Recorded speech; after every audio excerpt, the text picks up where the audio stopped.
طيب، اللايف النهارده المفروض يبان من بره بس ان احنا هنعمل فقط ريفيو على البورتفوليوز، لكن عشان يكون في استفادة اكبر احنا عاوزين بس نعمل سلط الضوء اكتر عن ايه اللي كان موجود قبل كده وايه المفترض آه، نضيفه النهارده. يعني هل البورتفوليو اتغير عن زمان عن دلوقتي؟ هل ايه اللي بقى مطلوب دلوقتي؟ اتجاهات السوق؟ طيب ازاي نواكب كل التغيرات اللي حصلت دي، بحيث ان احنا في فترة دلوقتي نوعا ما صعبة في قصة سوق العمل والفرص والوظائف، والتنافس بقى شديد شوية. فمحتاجين برضو ان احنا نتحرك بشكل ذكي اكتر. كل النقاش اللي هنعمله ان شاء الله انا واحمد هيكون فقط تجارب احنا شفناها، كذلك علامات احنا اخذنا بالنا منها، ولازم نأكد ان حتى الآن السوق مش ستيبل، مش مستقر. كذلك التغيرات لسه ما استقرتش.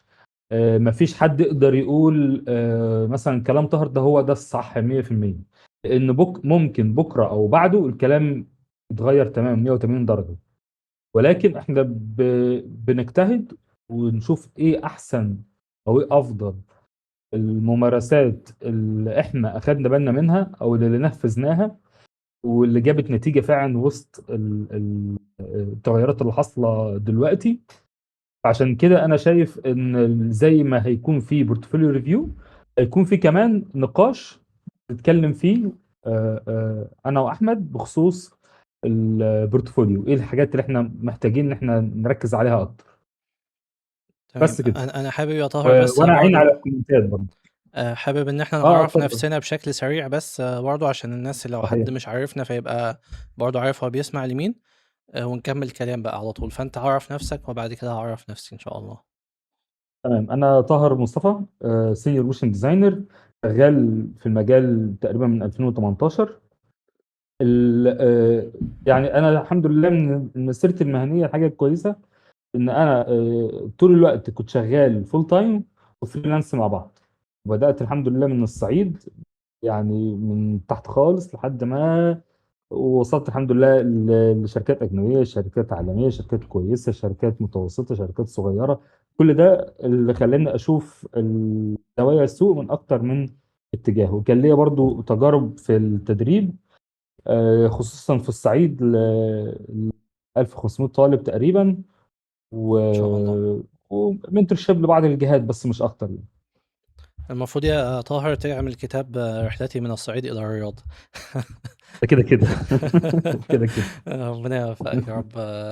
انا اعرف نفسي برضو، بس بعد برضو انا دايما بحب اكمل على تعريف طاهر، لان طاهر من الناس ليها فضل على ناس كتير على فكره، ومنهم عليا. انا فاكر ان انا لما جيت مثلا اتعلم 3 دي من كام سنه، فسالته او سالت، قال لي طب هبعت لك، لقيته بعت لي فويس 7 دقايق، واحنا يعني ما نعرفش بعض يعتبر لسه. وقعد بقى يساعدني ويقول لي خد دي كذا، دي مش عارف ايه. ففعليا ما شاء الله ما بيبخلش ابدا على حد، وبيعمل كده بدون ما يكون منتظر اي مقابل يعني، فربنا يجزيه خير. ولازم دايما احب اضيف على تعريفه لنفسه حاجه اضافيه، يعني ان هو يستاهل.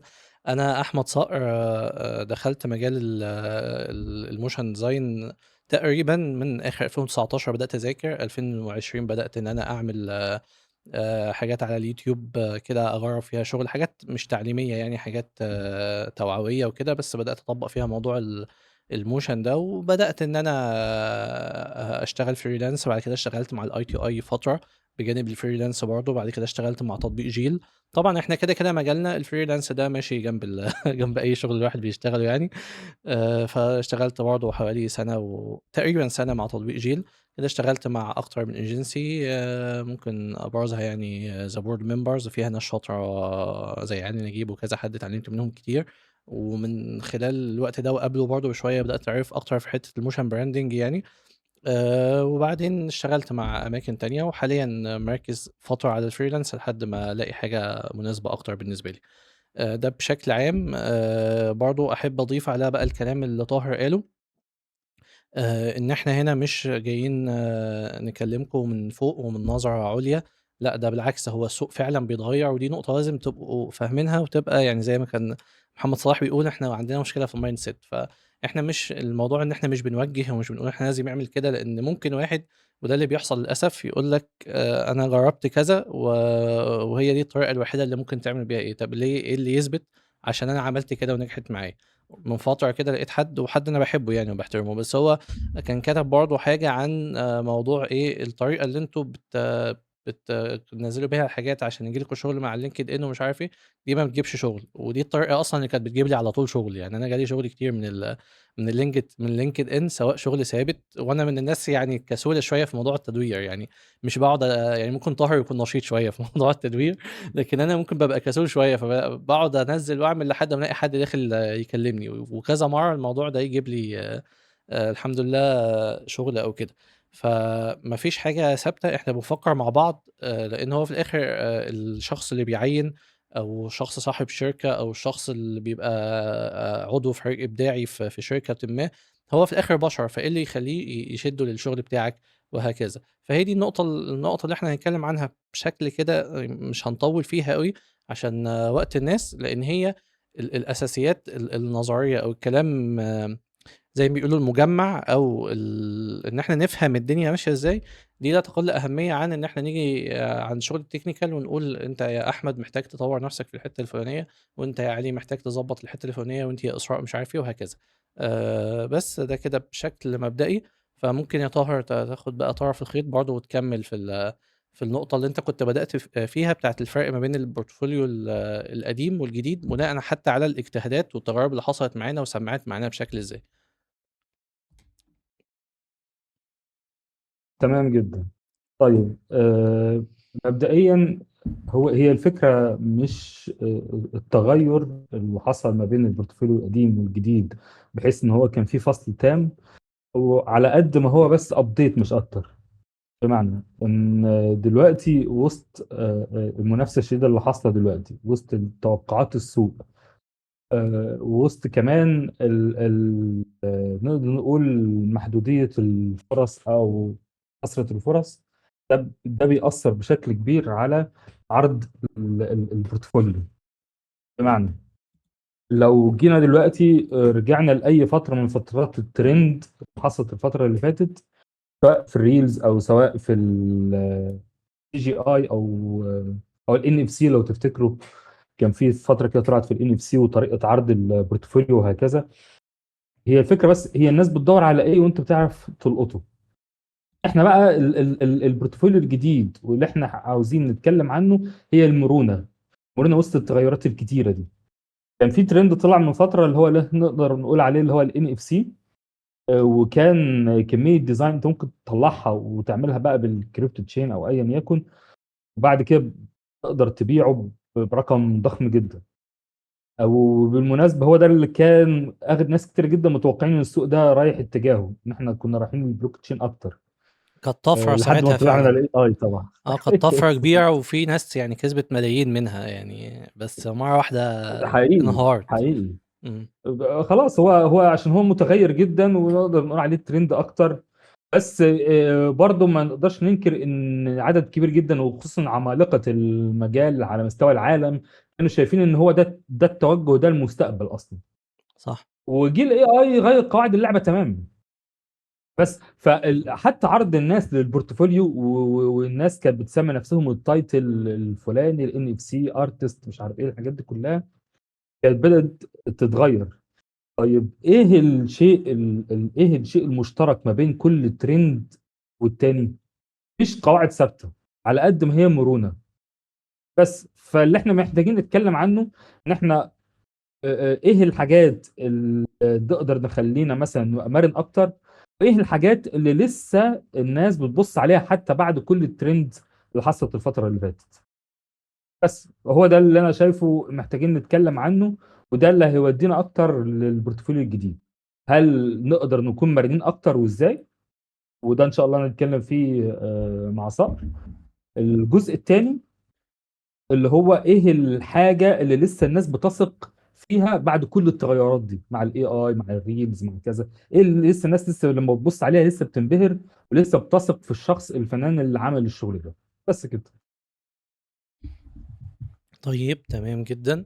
طب خلّيني أشارك كده تجربة، يعني هي ممكن افتكاسة أقرب منها لتجربة، بس لمّا عملتها اكتشفت إن هي شكلها حلو واكتشفت إن هي نفعت معايا شوية، وفي نفس الوقت التجربة دي ليها credits لكذا حد، يعني هي بس مش من بنات أفكاري فقط. فمثلًا خلّيني هنا كده أشارك معاكم حاجة حلوة. أنا دي برضه حاجة ممكن مش أي حد بيعملها، بس أنا باعملها لمّا باجي أعرض شغل العميل. يعني مثلًا أنا دلوقتي زي ما إحنا عارفين إحنا عندنا مشكلة، إحنا لمّا بنيجي ندّي reference للعميل إحنا بنعمل فيديوهات كناس video editing أو motion أو كده، فأنت بتقعد تبعت لي فيديوهات على الواتساب أو بترفعها له في drive لو أنت عاوز تورّي له reference معيّنة أو تبعت له لينكات، واللينكات دي أصلًا أنت ممكن تبعت لينك لعميل فيفتح اللينك يلاقي الشغل اللي عمله ده يعجبه، فيروح يكلم اللينك الشخص اللي أنت باعته له أصلًا. فأنت دلوقتي أنت عاوز تبعت له لينكات بس عشان تفهم منه هو عاوز يعمل إيه، فممكن تلاقيه هرب منّك أساسًا أو اتلخبط أو قال لك لأ اعمل اللي أنت عاوزه وبعدين مش عارف يتوّهك. فوصلت كده لصيغة معيّنة إن أنا باعمل mood board وباعرضها على العميل قبل الشغل. فمثلًا ده كان logo معيّن كنت المفروض هاشتغل عليه، وفي الآخر العميل ده طلّع عيني يعني، هو صاحبي بس مش مشكلة. بس المهم بس نفعت مع ناس كتير يعني. فقُلت بدل ما أنا باقعد أبعت الفيديوهات وبعد كده هو مثلًا تبعت له Pinterest هيلاقي 50 لوجو حواليه، يروح يخش يبعت لك حاجات ما لهاش علاقة بالموضوع. فبقيت أعمل الشكل ده، إن أنا أقول ده logo animation بتاع حاجة اسمها رو7، فتمام هات اللوجو ده، إيه الmood board بتاعته، إحنا عاوزين نجيب أفكار قريبة من الanimation اللي إحنا محتاجين نعمله. طبعًا الanimation اللي أنا بابقى عاوز أعمله بناءً على متغيرات كتير، الناس اللي خدوا معايا الmentorship عارفين الموضوع ده. ففي الآخر أنا عندي brand بابقى فاهم هو بيعمل إيه وعاوز يوصّل إيه وإيه اللي ينفع معاه والكلام ده كلّه، فبابدأ أجيب حاجات مشابهة وبعد كده باتناقش مع العميل خلال الموضوع ده يعني. طيب بعد كده بدأت أتكلّم يعني مع أكتر من صديق من الناس الشاطرة جدًا، حد زي سيد أسامة مثلًا. فكنا بنتكلّم في حتّة الoffline portfolio. خلاص إحنا قعدنا نتكلّم إن لازم يبقى في offline portfolio لأي حد designer.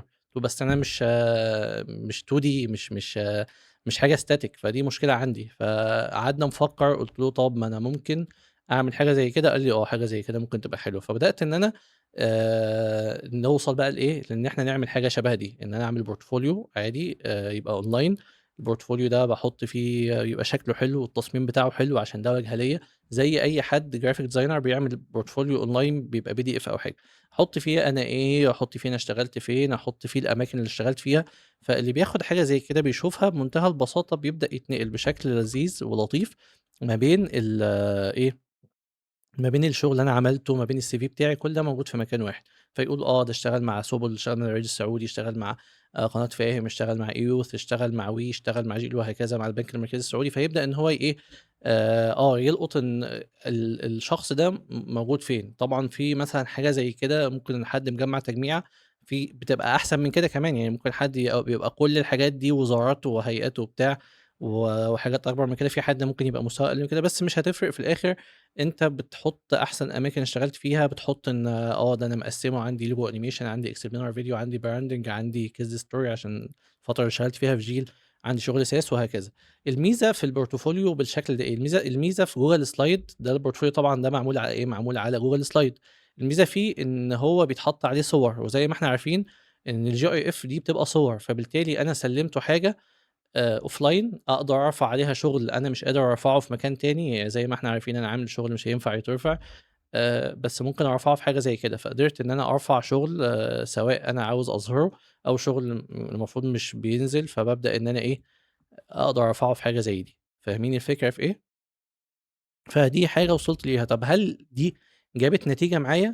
أنا بالضبط، أنا بالنسبة لي رُحت كذا interview الفترة اللي فاتت، ولمّا كنت باروح ألاقيهم فاتحين، لقيت واحد يعني في آخر واحد رُحته لقيته فاتح حاجة زي كده. حتى الإيميلات اللي كنت بابعتها عشان الشغل أو كده حسيت إن المعدل بتاع الرد بيبقى أعلى. فأنا يعني لقطت من الموضوع ده إن هو لمّا الحاجة بيبقى شكلها مختلف، بتتعرض بشكل مختلف. كمان هو لمّا بينزل من slide لslide بيُقف خلاص، هو ما بذلش مجهود.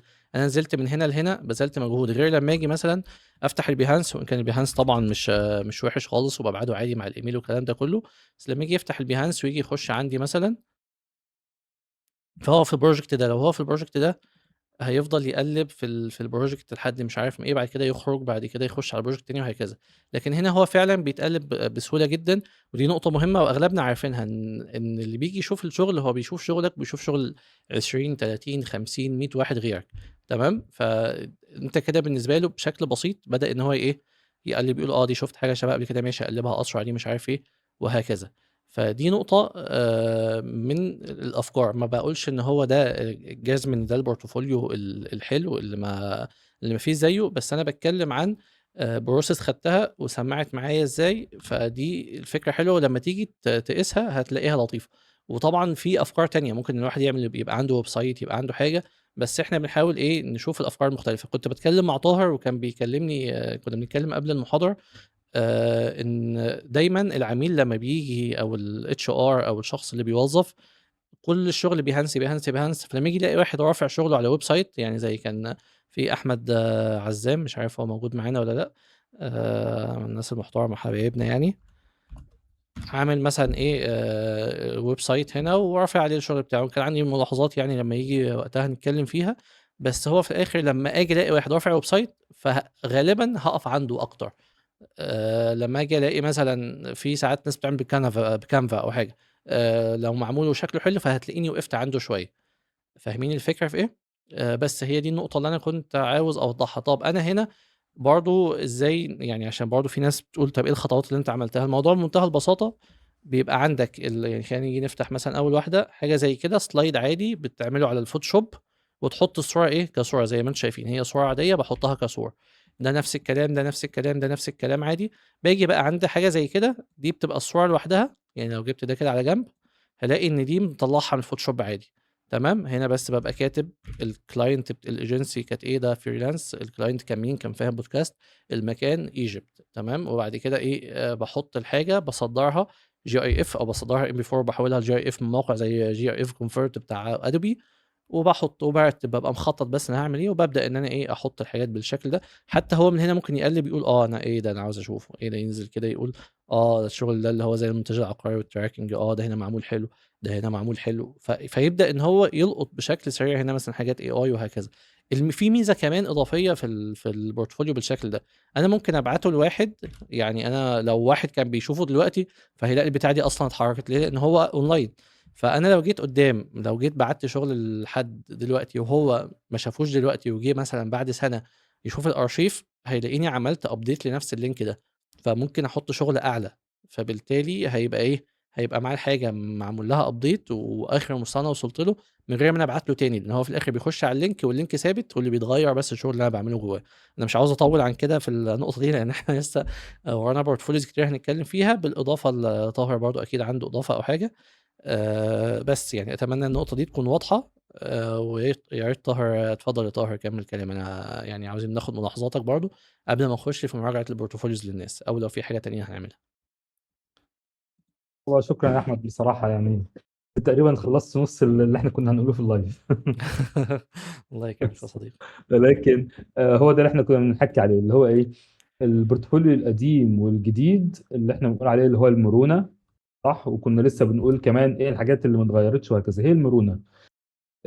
انا بصراحه اول مره اشوف البورتفوليو بتاع احمد دلوقتي، والحمد لله يعني انا اتعلمت منه حتى في الكام دقيقه اللي اتكلم فيه. الله يكرمك يا صديقي. ولكن الانطباع اللي عندي هو نفس حاجه زي كده. انا كنت شفتها، كنت شغال في شركه ما شاء الله من اكبر الايجنتس تقريبا في العالم حتى. كانت لما كانت تروح تتكلم مثلا مع شركات عالميه في السيارات زي بورش، زي فورد وهكذا، كان بيعملوا برضو برزنتيشن. وهنا نبدا نفرق ان شاء الله في اسئله جايه، امتى يبقى السينيور يعرف يطلع البرزنتيشن تمام، امتى وبيغير البرزنتيشن ازاي لما يجي يتعامل مع عميل، وكذلك لو جينيور وهكذا.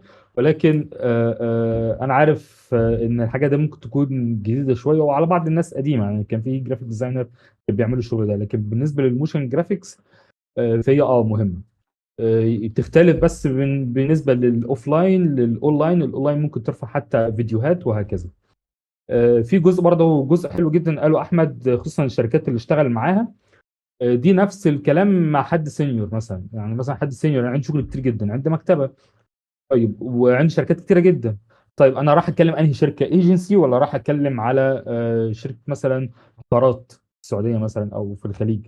طيب فلو عقارات وانا معايا سامبل من شغل عقارات، كاني بعمل بروبوزل بالظبط فريلانسر، بحط الشركات اللي انا اشتغلت معاها في السعوديه مثلا في العقارات او اي حاجه تخص الشغل ده ريليتد بيها، وكذلك بعمل كاستمايز اكتر للحاجه اللي انا ببعت له.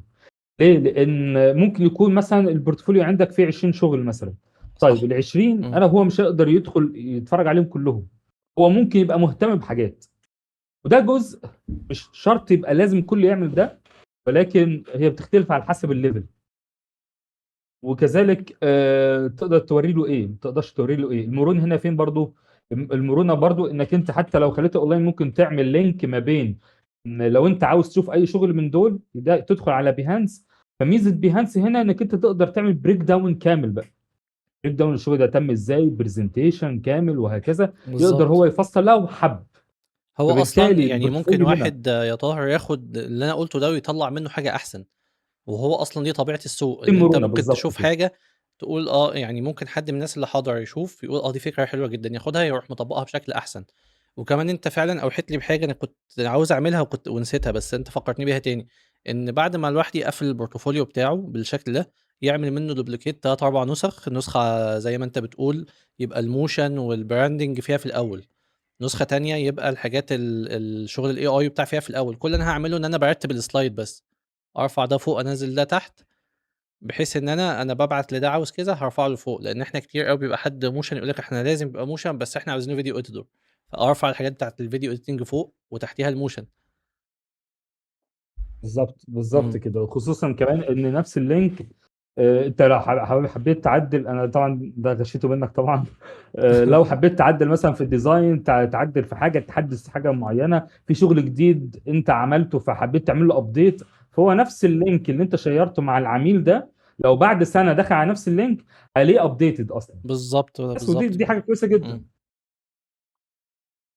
بالظبط كده. طيب تمام زي السؤال الفل. اللي بعده. ماشي، لأ أنا بعد كده بقى خلاص المفروض إن إحنا نحاول نمسك شغل الناس ونبدأ إن يلا إحنا بينا. نراجع عليه. يلا بينا. طيب حابب إن أنا تفتح يعني أنا هافتح أشيّر وأنت برضه إيه، يعني معاك. ماشي. هو أول واحد يعني زيوس، وزيوس ده أنا أصلًا حد باتعلّم منّه يعني، فأنا مش عارف هو مشيّر شغله ما شاء الله حد شاطر يعني. يلا. ماشي، أنت هتفتح من عندك برضه وتبُص، يعني أنا أظن إن أحسن حاجة إن إحنا نفتح project واحد ونبدأ نطلّع فيه ملاحظات أو انا كده. قصدك عشان لو حصل ديلي مثلا ولا حاجه؟ يعني أنت حابب أفتح من عندي وتبُص من عندي ما أحسن؟ فيش مشكلة إن أنا هافتح افتح البروجكت. خلاص أنا خلّينا لو نفتح قصدك عشان الديلي فممكن يكون عندك ماشي. حق يعني. ماشي، إن شاء الله ما أيوه يبقاش في صح. delay ولا حاجة، هو يعني مدّينا إن طيب أنا حابب بس برضو الناس قبل ما تدخل على يعني لو شغلك جه، يا ريت بس لو حتى في الكومنت بس عرف مثلا بنفسك يا ريت. وكم سنة خبرة، ده هيفرق جدا. أو ممكن يعني أنا ثانية مش عارف، هو إحنا المفروض يعني مش عارف أقدر أفتح له المايك. أنا هافتح له، هو زيوس موجود أهو. أنا مش عظيم. عارف بافتح له إزاي. لو دوست لأ أنا كده عملته mute. ماشي، أنا شايفك بس أنا باحاول عشان ما باحبش الDiscord إزاي أعمل unmute للشخص. هو أنت أصل تقريبًا أنا المفروض أفتح لك المايك. ماشي. آآ حد عارف إزاي نفتح المايك لحد؟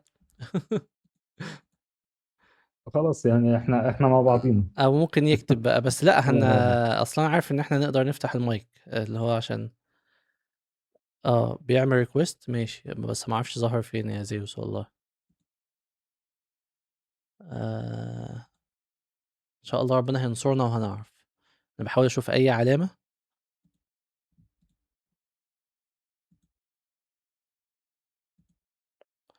آآ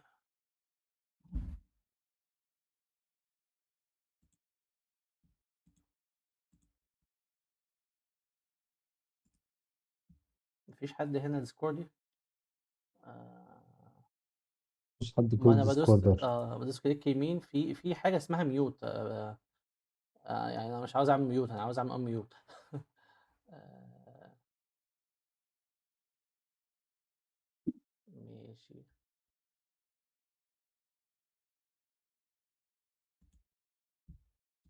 طيب معلش يا زيوس اكتب لحد ما نحاول نحل المشكلة دي. آه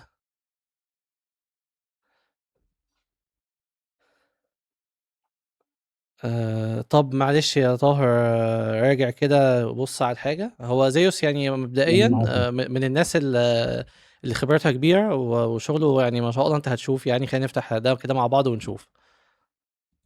عظيم جدا.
ما شاء الله تبارك الله.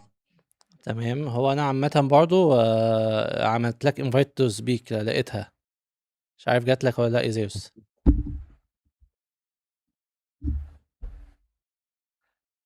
عندي آه، بس تعليق بس. ماشي اتفضل. نقد. نقد اه. ضخم. ايه؟ هو مزيز طلع لسه؟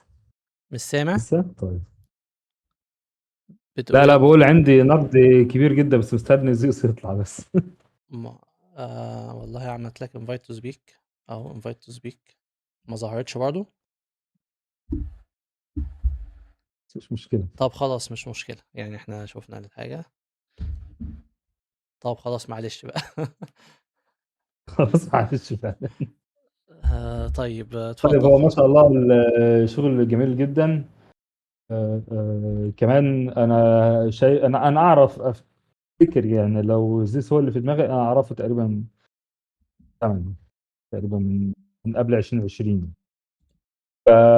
هو شغل ما شاء الله حلو جدا. آه، آه، احس ان هو اكتر هيحتاج يعمل نفس القصه احنا كنا بنتكلم عليها. احنا عندنا في الشغل حاجتين. هو طبعا ما فيش نقد عشان انا كنت بهزر، انا كنت لسه ههزر واقول ليه ما فيش اي اي يعني. بس لكن الشغل ما شاء الله يعني تحفه ولا غبار عليه طبعا. في بس في ملاحظه انا اخدت بالي منها خصوصا مع التنوع الكبير اللي حصل الفتره اللي فاتت واللي هيحصل كمان الفتره الجايه، الا وهو بيبقى فيه شغل حلو جدا الايجنسيز تحبها جدا. اعتقد زيوس شغله من النوع المفضل للايجنسيز. وفي شغل نوعا ما نقدر نقول عليه اللي هو نيش اكتر. يعني مم، الساس اللي احنا اللي هو طلع ترند دلوقتي لو من كام سنه كان هيبقى نيش اكتر. مم، التعليم الالكتروني نقدر نقول عليه نيش اكتر، وهكذا. بس فهي دي الفكره، ان الحلو في الجزء ده ان انا امتى افرق انا مهتم بمين. غالبا الناس اللي بتعدي 5 سنين بيبقى عارف هو عايز يشتغل مع مين بالظبط، عايز يشتغل مع ايجنسيز، عايز يشتغل مع جيمز وهكذا. وغالبا الحاجات دي بتبقى موجوده في دول اجنبيه بره، فهو بقى عارف هو مستهدف مين بالظبط. بالتالي من الناحيه دي اعتقد مش يعني توجه النقد في اختيار المشاريع وغيره مش انا اللي اقدر احكم عليها، ولا حد يقدر يحكم عليها الا زيوس ذات نفسه، ان هو عارف هو مستهدف مين وعاوز مين يشوف في الشغل بتاعه، مش اكتر. بس فانا شايف حاجتين مثلا في زيوس مثلا نقدر نقول عليه ان هو الشخص المفضل للايجنسيز خصوصا في التنوع اللي عنده. الحاجه التانيه خصوصا الشركات الخاصه بالالعاب وما شابه، ده تحفه. هو بس تقريبًا الخبرة على ما أتذكر يعني اللي عنده في الآخر كانت في شركات ألعاب. هو يعني هو شغل جميل جدا، سواء كشركات العاب او ايجنسيز. مطلع شغل حلو جدا. هو كمان الحلو في موضوع النيش ان انا اول ما افكر في الحاجه دي اول حاجه افكر فيها زيوس. لكن آه، الفكره لو الطلب قل على الجزء بتاع الالعاب هو بيبدا يتاثر. هو أيوه، موازن شويه ما بين الانيميشن كانيميتور وما بين الجزء اللي هو بيعمله في جزء الالعاب. الحاجه بس كبورتفوليو ان جنرال، مش كشوري، بورتفوليو ان جنرال، اللي هو ايه الحاجات اللي هيسيبها وايه الحاجات اللي المفروض يحذفها. ان في شغل قديم عنده. فالحاجه تمام، دي لو مش بتاثر عليك ممكن تقلل شويه صح. من قيمه الشغل انت طلعته مؤخرا. أيوه، هو دي نقطة بس فعلًا مهمة، يعني كفاية يبقى في مثلًا 8، 9 مشاريع في الportfolio أحسن ما يبقى بالظبط. في مثلًا يبقى في 20 مشروع أو حاجة. يعني ده مثلًا أظن بقى له هو من 2020 يعني مثلًا. فهو فعلًا ممكن الحاجات بالظبط. القديمة تبدأ إنك تقللها، ودي يعني عامةً ملاحظة عندي. أنا عندي البيهانس برضه مش أحسن حاجة. طيب هو زيوس بيقول في AI بس موظّفه للبروجكتات على فكرة، بس مش باين AI، انا ودي بقرا نقطة انا ممتازة بقرا جدًا. وبيقول مع مظبوط، ساعة ما صح. عملت portfolio شغال مع شركة ألعاب موبايل في أغلب الشغل. ما دي النقطة اللي أنا قُلتها يا زيوس. ولمّا اشتغلت مع شركة ألعاب بقيت مرتاح معاهم. صعب بس ممتع. تمام. والسؤال اللي أنت سألته بس تقريبًا إحنا جاوبنا عليه. آه، بالظبط. هو الشغل القديم اعتقد تشيله. انا عارف المشكله دي ان هي كانت عندي فتره من الفترات، اللي هو واحد مثلا انا اشتغلت كتير جدا وعندي شغل مثلا حلو في العقارات، طب اشيله ولا لا؟ طب افرض لو جالي شغل عقارات مثلا. فبالتالي في الحاله دي خلي الشغل عندك على الجهاز. تقدر بقى لو انت بتقدم على حاجه بتاعت عقارات طلع الشغل اللي عندك. لو عندك شغل قديم مثلا انت كنت عامله في ايجنسيز، عامله في مسلسلات او غيره، تطلعه لوحده زي البروفايل اللي استعرضه يعني صقر، يعني هيفيدك جدا. طيب تمام، زي الفل. أنت تسلم إيدك والله يا صديقي، يعني بجد ما شاء الله حاجة محترمة جدًا، إحنا اللي بنتعلم منك يا باشا. ده طيب كده كده فعلا. محمد سالم ماشي، يعني إيه زي ما قُلنا عشان خاطر الوقت ممكن نمشّيها كده واحد، واحد. وبرضه أنت لو عندك ملاحظات يا طاهر قُل. فما أنا يعني هاحاول أفتح 2 project كده بسرعة. يلا بينا. هاحاول بس أقفل ده عشان الحاجات ما تزيدش معانا. خلّي بتاع أحمد كده هنفتحه دلوقتي، ماشي. هو ممكن تمسك انت بورتفوليو وانا امسك البورتفوليو اللي بعده عادي. ما إحنا تمام بالضبط كده زي ما إحنا كنا قُلنا قبل بالظبط. طيب دي حاجة مش عارف إيه بالضبط. Otitis media with effusion.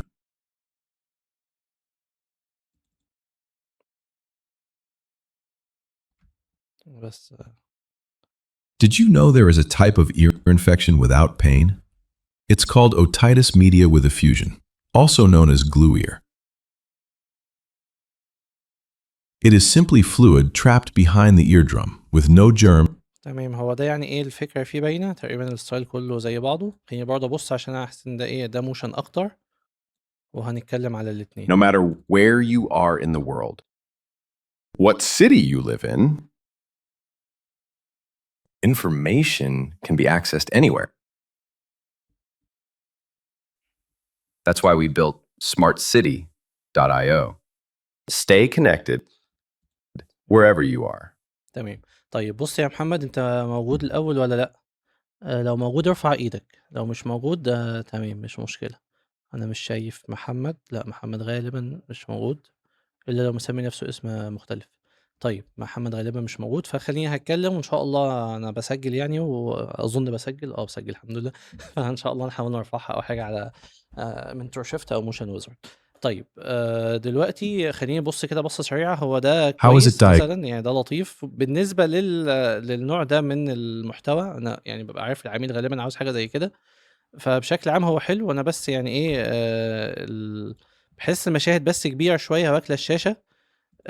ممكن لو text كمان جنب البتاع ممكن يبقى حلو، بس برضه في الآخر دي أظن ممكن تبقى طلبات عميل أو حاجة وهو عاوزها تبقى واضحة. فبالنسبة للنوع ده من المحتوى، الشغل ده أنا شايف لطيف، ما أقدرش أطلّع فيه مشاكل أوي. فخلّينا نقول ده تمام. ده بقى فيه حاجات كتير محتاجة تتضبط، يعني Are in the world. مش عاوز أقلل من الشغل طبعًا. أنت ما شاء الله شغلك جميل يعني، وأنا عارف شغلك باشوفه What على طول على city LinkedIn. أنا بس عاوز أقلل الصوت شوية عشان أو you ممكن live in? أفتح من على اليوتيوب. ماشي، هو بس مهنِّج شوية من هنا. طيب مثلا يعني اول ملاحظه خدت بالي You منها ان are في in the حاجات world. كتير مبكسله، What ودي نقطه city بتاثر في you ضعف live الشغل. in? يعني احنا دلوقتي هنا عاوز اكتب الصوت. Information. البكسله دي بتخلي الشغل جودته قليله، بتبين اللي بيتفرج يعتبر ايه مبتدئ شويه، فاحنا عايزين ناخد بالنا من نقطه زي كده. النقطه التانية الترانزيشن ما بين المشاهد، يعني بص ده كده اتعمل خبطه حلوه، بعد كده ده كان هادي قوي وبعد كده بقى يكبر، لا انا كده كنت المفروض زي ما تكون عاوز تعمل ماتش كات وما اتعملش كويس، فمحتاج موضوع الجراف يظبط شويه. برضه موضوع يعني التايمنج عندك فيه مشكله، يا بص الحاجات طالعه ازاي، طالعه كده يعني. مبدئيا المباني ما بتكونش المشهد ما بيظهرش وبعد المشهد بيظهر، بعد كده المباني ما بتبقاش موجوده، بعد كده في النص بتطلع، لا دي تحصل مع العربيات، تحصل مع حد داخل. فاحنا اصلا في الموشن بنعمل ايه؟ احنا في الموشن بنيجي بنحاكي الحاجه الطبيعيه، فماشي انا ممكن انا بدخل المشهد يبقى في بوزيشن كده في المباني، عشان كده برضو بقول ما نعملش سكيل في المباني، لان السكيل في المباني بيبقى شكله وحش جدا، مفيش مبنى بيطلع بسكيل. بس البوزيشن لما بيطلع في المبنى والمشهد بيتكون، وهو بيتكون ده بيديني بس احساس العمق في المشهد، لكن غير كده ما يبقاش المشهد موجود وبعد كده مره واحده عشان حسيت الحركه قليله فاروح مطلع المباني من تحت الارض، دي مش بتبقى حلو. لا المباني تطلع من الاول عادي مع بدايه المشهد تديني عمق وخلاص. لكن ايه اللي ممكن يخش في النص؟ المترو ده كان يخش في النص، العربيه في النص، ما يبقاش المترو في الاول وبعد كده الايه او القطر في الاول وبعد كده المباني هي اللي تخش في المشهد بتاعي. عامه التايمنج طبعا الترانزيشن ده كان لطيف ما كانش وحش، بس بشكل عام التايمنج والسبيسنج القواعد الاساسيه دي انت محتاج ايه تتك عليها شويتين ثلاثه. المشهد ده برضو كان ممل قوي، يعني انت خليت ده يظهر بعد كده ده يطلع ويطلع ببطء قوي، انت كنت محتاج هنا تظبط موضوع الاوفرلابنج، ودي برضو من قواعد الانيميشن. يعني انت عندك في فيديو كنت عامله مش فاكر اللي كان مع منتور شيفت ولا مع ايه، لا كنت شارحه في المنتور شيب. يعني بيتكلم عن قواعد وبطبق غالبا بشكل عملي بشكل كبير هتلاقيه على موشن ويزارد، تمام. تظبط التايمنج، تظبط السبيسنج، تظبط الاوفرلابنج، تظبط الكيرفز، 3 حاجات دول، ال4 حاجات دول هيودوا الشغل بتاعك في حته تانية خالص. لو عندك اضافه يا طاهر برضه هو قول كده، هو زيوس بيسأل سؤال، بس خلينا نشوف لو عندك اضافه هنا الاول. هو بس ما فيش اضافه غير حاجه بسيطه، هو قالها زيس حتى، ان مش لازم المشاهد تبدا على الفاضي وبعد كده كل حاجه تبدا تتكون، ممكن بالظبط. المشهد تبدا بالظبط، هو كتبها ما شاء الله يعني. امم. لو ممكن عادي تبدا مشهد والعربيه او القطر ماشي في النص او موجود في المشهد، مش لازم كل حاجه تيجي من بره المشهد بعد كده تبدا تدخل، دي من مظبوط. الحاجات اللي دايما بنقع فيها يعني في الاول وهكذا. ايوه بنحس وبعد ان كده احنا بنعملها حاجه عاوزين اسمها انهانسمنت اكتر. العناصر اللي عندنا دي كلها لازم تتحرك. بالظبط هو ده اه. دي حاجه كويسه خالص يعني. امم. والحاجه التانيه اللي هو زي ما قلت برضو في المره اللي فاتت، اللي هي الحاجه النيش. لو انا مثلا حاجه تعليم الكتروني اكتر او اغلب شغل مثلا يكون في التعليم الالكتروني، امم. فدي مثلا يضاف لجزء النيش، ان غالبا مش بيبقى بنفس الانبهار بتاع الاعلانات. ده اللي انا شفته مثلا في اول بروجكت انت فتحته بتاع الحاجات الطبيه. اه. بس هو فهي حاجه محمد حلوه ممكن بس يكون ما نقدر بقالوش نقول عليها حاجه كتير نيش قوي، شويه. انا مش عارف محمد بقاله قد ايه، بس مثلا ما بالظبط. بقالوش كتير قوي، فدي النقطه اللي كنا اتكلمنا عنها في الاول، هي اللي بيبقى ثلاث عنده سنين شغل كتير اعتقد او زي زيوس مثلا، غير اللي عنده شغل اقل، ودي حاجه يعني ايه لازم نتقبلها عشان خاطر ما يعني ما حدش يجي يبقى خبره سنه يبص على حد خبره 5 سنين. انا في ناس مثلا بقول بالظبط. لهم ايه، بقول لهم يا جدعان انتوا دلوقتي بخبره سنتين كنتوا احسن مني لما انا كانت خبرتي سنتين، فما تبصوش وانتوا خبرتكم سنتين عليا انا خبرتي 7 سنين. لا انتوا اصلا البوتنشال عندكم كبير، لان انتوا فعلا خبره سنتين بالمستوى اللي انتوا فيه ده كويس جدا. بس ما تحبطش بالظبط كده. لما تيجي تبص لحد بقاله 7 سنين او 6 سنين، ان احنا مش بس حتى بنكتسب مهارات اللي هي التكنيكال، انت بتكتسب سوفت سكيلز وبتكتسب تعامل مع الناس وبتكتسب تعاملت مع اماكن مختلفه وهكذا. طيب تسلم يا صديقي، اتفضل على في الصالون على اللي بعده. اللي ايوه بعدها. اللي بعده مصطفى مجدي. طيب بس ممكن نفتح مصطفى اخر حاجه، مصطفى انا طبعا بحب افتح اخر حاجه ودي براند اللي هو ايدنتيتي. غالبا بيكون احسن حاجه يعني غالبا. اه بالظبط. ماشي اه إعادة تصميم، تتر كبير قوي، فكرتني بعظيمة. عظيمة على فكرة أكتر حاجة شهرته يا طاهر كان كذا مرة يعمل حاجات للكبير قوي فتروح إيه ضربة في السما، يعني ربنا يوفقه. هو الفتره بتاعت الكبير دي كانت عامله شغل حلو مع الموشن آه. ديزاينر، رفعت الموشن ديزاينرز عموما. ده حقيقي. آه.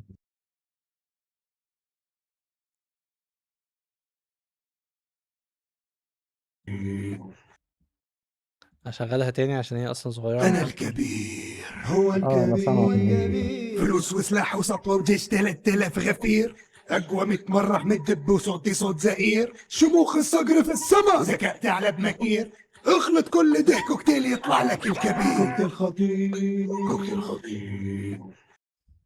حلو. انت موجود اصلا؟ هو ده مصطفى صح؟ مصطفى مجدي، انت موجود يا مصطفى؟ برضه مش موجود، يعني كنت حابب برضه لو هو يعرف نفسه او حاجه، بس تمام مش مشكله. ماشي اتفضل يا طارق.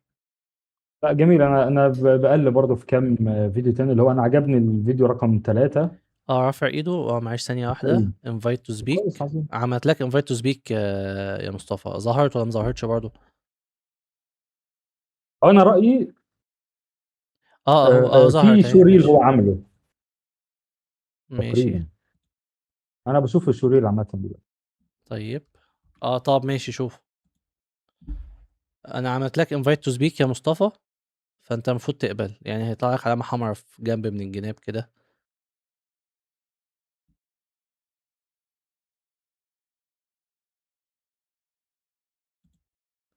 طب ما انا ما اعرفش هي ليه مش ظاهره للناس.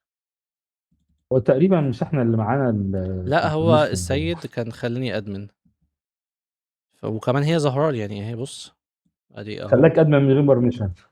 لا اهو، ما هو انا ظاهره لي invite to speak، فانا كده عملت لك المفروض invite حتى هنا اهو. ما اعرفش بقى المشكله في ايه، فمعلش خير. طيب سامحوني يا شباب والله ان احنا كان عندنا مهمه قوي ان انتوا تتكلموا، والشخص بالظبط. اللي كان بس هيبقى هو موجود معانا الكومنت مسؤول. يوفي يعني. زيوس ما شاء الله عمل شغل حلو. ربنا يبارك له. طب معلش بالظبط. يعني ايه، اي حد بيجي نراجع الشغل بتاعه ممكن واحنا بنبص على الشغل كده يكتب اسمه ايه ده، يعني يكتب مثلا بقى 2 سنين خبره 3 سنين خبره، شغال مش شغال كده يعني. ماشي اتفضل يا طاهر عشان بس وقت الناس. بس خلاص، هو بالنسبه لشغل مصطفى انا شايفه كويس.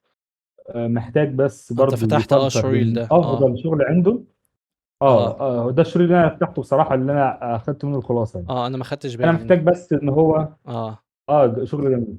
انا بس محتاج بس يفصل ما بين الشغل، محتاج فيه مثلا احسن شغل عنده، وبين الشغل القديم. يعني انا شايف شغل ما شاء الله طلع بالظبط. مظبط الكي فريم بتاعه كويس جدا، زي البروجكت اللي قدامك ده. اه في حاجه هو عامل فيه شغل كويس، ومطلع فيه كي فريمز كويسه، محرك كويس، عامل ترانزيشن كويس. وفي حاجات تانية تحس ان هو لا خالص، يعني الكي فريم مش مظبوط، الحاجه لينير جدا. الالوان برضو في بروجكتات حلوه جدا، وبروجكتات تانية بالظبط، لا، ده حقيقي. وهكذا. بس محتاج انت بس تبروز. يعني انا حاسس انك انت في البورتفوليو بتحاول تبروز الحاجات اللي بتشتغل فيها. انا شغال 2 دي وشغال 3 دي وشغال في حاجه مثلا موديلنج كويس، مثلا بعرف اطلع حاجه تكون الستريشن اكتر، بعرف اعمل فيديو اديتنج. هو حلو يعني، كل ده انك انت بتبقى مالتي تاسكر، ده حلو. لكن انت محتاج تبروز الجزء اللي انت قوي فيه فعلا، اللي هو احسن شغل عندك فعلا. بس ما يبانش مثلا ان انا دخلت مثلا في شغل الكبير، فشغل الكبير ما بيبقاش احسن شغل عندك، ولكن انت بالفعل احسن حاجه، احسن شغل عندك كان ممكن تبروز افضل من كده، اللي هو خاص بيك انت، خاص بشغل الكبير نفسه. بس تمام. لكن كبدايه انا شايف ان هي كبدايه، انا اعتقد هو سنه او سنتين تقريبا. هي كبدايه ما شاء الله يعني كويس جدا ان هو قدر يتنوع في اكتر من تول. فبالتالي هو بس لو حسن نفسه في حاجه واحده، يقدر يعمل دوبليكيت من نفس الشغل الحلو اللي هو عمله ده في اكتر من فيلد تاني. بس تمام. حابب انا برضه اقل من فعلا سنه، واول حاجه عملتها هو تقريبا هو اللي بيكتب، غالبا هو اللي كتب هو تقريبا. حابب اضيف بس خلاص حاجه بقى يا كمل طاهر انت خلاص. ممكن. اتفضل اتفضل كمل بعد طبعا. اذنك. في برضه حاجه لاحظتها وانا مش عارف هي دي معممه على بقيه الشغل ولا لا. يعني مثلا ده شغل اللي كنا بنقول عليه حلو وتمام وكل حاجه، بس انا عارف ان ده من توتوريال كان موجود بتاع ورشه وام بتاعت محمد صح كده. فدي نقطه برضو مهمه، ما بقولش ان احنا ما نحطش شغل توتوريالز او حاجات، بس ده بيضعف البورتفوليو شويه، لان انت ممكن تكون عامله، بالذات دي كانت ورشه انتشرت، حد تاني يعمله حد تالت يعمله، فاللي بيراجع هيلقط ان ايه، ان ده شغل متقلد. فاهم قصدي؟ برضه ممكن حاجات من الحاجات اللي انت عاملها يعني ممكن يكون ده ممكن تقليد توتوريال او حاجه، فلما هيتحط الضعيف جنب القوي فهيبان المستوى، فرق المستوى. فاهم قصدي ايه؟ فطبعا بضيف نصائح لنصائح الطاهر والنصائح اللي انا قلت لك عليها. وبس موضوع برضو الايزنج يعني سواء عندك او عند محمد اللي هو كنا لسه راجعين محمد سالم، محتاج فعلا برضو ايه يظبط. اخر حاجه معلش يا مصطفى، لا تحبط، دي اهم حاجه النهارده في السيشن. احنا في حاجه محتاجين نفهمها. احنا للاسف موضوع الكورسات او طريقه الدعايه دي، اللي هو يقول لك تعالى خد كورس كذا وروح اشتغل بالدولار، او خد كورس بعد شهرين اوعدك انك مش عارف ايه والكلام ده كله. احنا يا جدعان ده شغل، ده اكل عيش. هل في حد يتعلم حاجه في اسبوع او اسبوعين او شهر او شهرين ويبقى ضامن ان هو هيشتغل؟ لا، احنا طبيعي ان احنا بنبذل مجهود. يعني حتى اللي بيشتغل كهربائي او نجار او سباك بيقعد فتره يشتغل صبي تحت ايد حد لحد ما يوصل لمستوى كويس. ده في ناس بتاخد كورسات معينه وبعد كده بتشتغل في وقت قليل، بتحصل سبحان الله. ممكن بيبقى عنده قدرات معينه كويسه، ربنا رزقه حد قريب وقال له انت بتعرف تعمل ده، طب تعالى. فاهمين الفكره في ايه؟ هو اصلا عنده امكانيات معينه. يعني ساعه لما بدات المجال ده من 7 سنين، انا اصلا كان عندي حاجات خلتني امشي فيه اسرع شويه. انا كنت راجل مهندس، وانا بشتغل فوتوشوب بقالي 20 سنه مثلا. يعني انا اول مره فتحت فوتوشوب كان 2006. فدي حاجات كانت عندي كنت بستخدمها في فيلدز تانية، لكن في الاخر نفعتني في المجال ده. فانا ما ينفعش ان انا اعمم تجربتي واقول يا جدعان انتوا فشل، انتوا ما ازاي في سنتين ما اشتغلتوش في مع جيل بعد سنه، انتوا بتستهبلوا، انتوا ما فيش الكلام ده. ده اكل عيش وده مجهود. ومع الوقت يعني كان محمد عبد الرازق كان بيقول من كام يوم كده، بيقول المفاجأة الحلوة إن المنافسة الشديدة اللي أنت شايفها دي قدّام شوية مش هتشوفها. ليه؟ لإن الناس بتتعب، وفي ناس بتقعد سنتين و3 و4 وتبقى شغّال وبعد كده يقول لك لأ أنا استسلمت. فلأ، ما تستسلمش، بس شوف نقط ضعفك وحاول تعدّلها، وما ما تشيلش يعني إيه، ما تبقاش خايف ولا قلقان، وربنا هيكرمك إن شاء الله. إحنا في عصر الميديا وفي عصر الفيديوهات وفي عصر كل حاجة، رغم الAI رغم كل حاجة، المسارات بس بتقعد تختلف. لكن في الآخر هتلاقي لخبطة وبعد كده تضبط، لخبطة وبعد كده تضبط، وبتأثّر على كل المسارات. وأنا يعني إيه، دي وجهة نظري الشخصية. أنا حاولت أخلّيك تتكلّم والله، بس أنا مش عارف ليه بالضبط والله العظيم. يعني أنا حاولت أخلّيك تتكلّم يا مصطفى، يعني باعمل كليك يمين عندك والله، بُص هنا أهو. أنت رُحت فين؟ المصطفى، أهو بس كليك انت، هو يمين. انت ازاي خليتني سبيكر اصلا؟ إيه؟ ازاي اصلا؟ هو ازاي خليتني سبيكر؟ أنت؟ ده أنا ما خليتكش speaker، السيد هو اللي بس دخّلني. خلاص ايوه كده. إيه؟ تمام كده. ما أعرفش، اه طَب تمام، أنت. اصل استغربت طلعتني سبيكر وما عرفتش تطلع الباقي، لأ مش فقلت أنا لأ، يمكن في حاجه غلط allow حصلت. ممكن تجرّبه allow إيه؟ ما هو لو ريكوست تو سبيك. allow، ما هو أنا باعمل أهو كليك يمين فين allow request to speak؟ هي دي اللي موجودة والله يا إيناس، مش عارف أنت اسمك إيه. طيب معلش عشان بس الوقت مش بقى لنا كتير بنحاول فيها ومش عارفين نوصل. ماشي. طيب بعد كده أحمد فاتحين البروفايل بتاعه. أنا بس كنت عاوز أبُص بصّة على كان في branding identity وأنا باحب موضوع والّا ده مش branding أصلًا؟ آه، لأ ده مش هي دي branding. الصدمه بقى. آه. لا هو براندنج أنا من قُلت ناحيه ثانيه، مشروع مش براندنج اللي branding في وفي دماغك، الآخر لا. طلع reel. طب خُد بالك بقى من حاجة زي كده برضه. لا. ماشي يالّا نقفل ده، نقفل ده، نقفل. طبعًا بقى إيه بقى أحمد عزام، أنت ما شاء الله يعني كده يا أحمد ما شاء الله عليك يعني شاطر وبتاع. أنا بس عندي ملاحظة طبعًا أنت عامل website كمان، ودي نقطة إحنا اتكلمنا عنها قبل ما أنت تيجي. كويس فأنا خالص يعني. الwebsite دي من الحاجات القوية جدًا. أنا بس إيه، حسب أنت مرتّبه ترتيب كويس. برضه ممكن أنت تكون عاوز ييجي لك شغل video editing عن شغل الmotion، بس في الآخر برضه أنا العميل يعني تخيل واحد دخل website عشان يشوف شغل الmotion، بُص عنده صف، صفين، 3 صفوف، 4 صفوف، 5 صفوف، 6 صفوف، تمام. كمان أصلًا أنت طالع في كل الحاجات، هو أصلًا ممكن ما يكونش عارف هو إن ده أنت، وأنت بتطلع بتعمل شغل الmontage وفي نفس الوقت أنت اللي بتطلع تتكلم. فهو ممكن ييجي له hint كده وهو بيقلِّب بسرعة إنك إيه، شغّال مع عميل واحد وعمال ترفع شغله كُلّه. فاهم؟ فإيه، ده عميل، ده العميل التاني مثلًا بس، وده نفس العميل الأولاني، وهو أصلًا مش عميل، ده أنت. فاهم قصدي؟ هو ممكن ما يكونش واخد باله ملقّط إن هو ده إيه، ده الشخص اللي بيعمل حاجة. فأنا وجهة نظري يعني مثلًا لو الweb site، أنا طبعًا ما عملتش على lovable لسه، ويمكن كنت بافكّر هو لطيف جدًا. ممكن تعمل video editing أحلى 3 تحطّهم ماشي فوق، بعد كده صف للmotion graphic هم اصلا انت حاطط 3 لوجو انيميشن. حتى مثلا موشن جرافيك هنا ممكن تكتب اكسبلينر فيديو او كده او حاجه. برضه الموشن جرافيك بص نفس اللوجو انيميشن، اسف نفس الفكره. انت عشان خاطر بتعمل شغل لوجو انيميشن كتير والشغل ده حلو وما شاء الله وكده، فانت حبيت تحط ايه، يعني انت حاطط 20 لوجو. لا انا احسن لي ان انا اعمل 2 لوجو كوليكشن اللي يفتح ايه يقلبهم يشوفهم كلهم، او حتى احط 3 زي ال3 دول وخلاص. فاهم قصدي؟ دي وجهة نظري برضه. ودي برضه حاجات متكررة، هي زي ما قلنا زي البيهانس مش بكترها لكن بإيه، أنت بتراعي الشخص اللي داخل ده يعني مش هيطول، فأنا عاوز أخليه يوصل للإمكانيات اللي عندي بشكل سريع، ودي وجهة نظري. بس أنت رأيك إيه يا طاهر؟ انا ما سمعتش ولا كلمه بصراحه. ليه؟ بس تقريبا انت راح وجه تاني. طيب يلا. بس هو أنا ممكن يكون كلامي بيتطابق مع كلامك، بس كملاحظه سريعه بس. انت لو جالك او اغلب الشغل اللي بيجي لك فيديو اديتنج، فكويس انك انت بتضيفه في الاول، انت ادرى. يعني هي الجزء ده هو انت ادرى. اهتم بس بالصور الخارجيه اللي بتبقى من بره، عشان احس ان في تنوع ما بين بروجكت والتاني.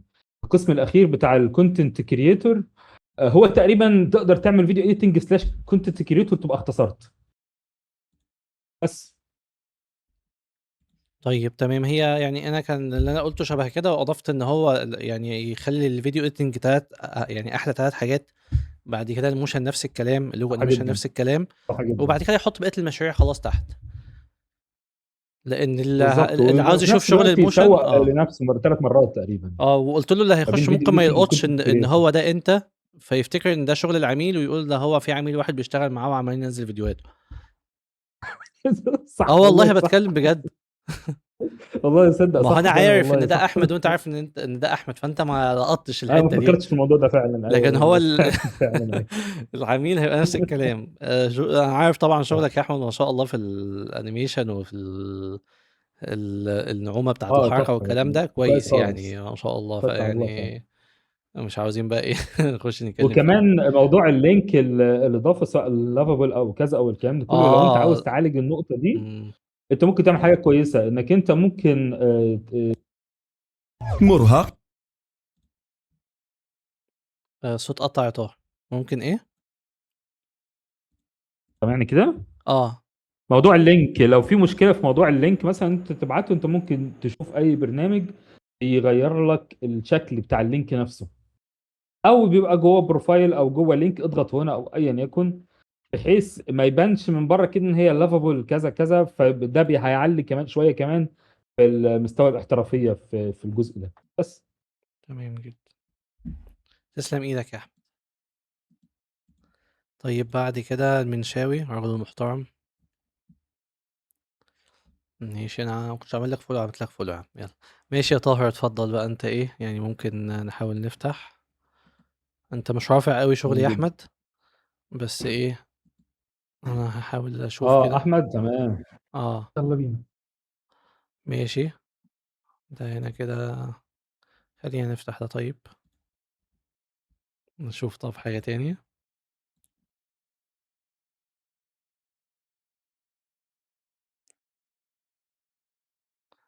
انا ما بحبش الحاجات بتاعت السنان دي خالص.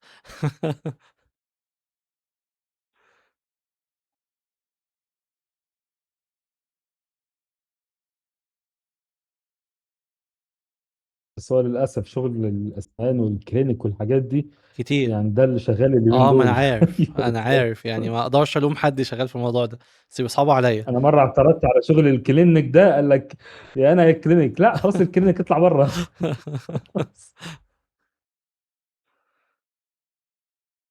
ماشي، انا فتحت كده حاجة تانية يا طاهر غير الاولاني، عشان ايه. عظيم جدا.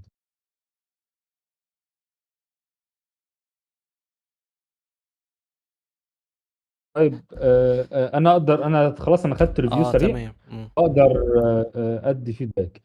بالنسبه لاحمد، هو حاليا مكتوب ان هو اصلا شغال مع بي او في. بي او في بيستهدفوا كريتيريا معين، ناس فئه معينه من الناس، خصوصا الناس اللي بيشتغلوا في الكونتنت كرييشن، الناس اللي احنا بنقول عليهم ايجيبت وهكذا.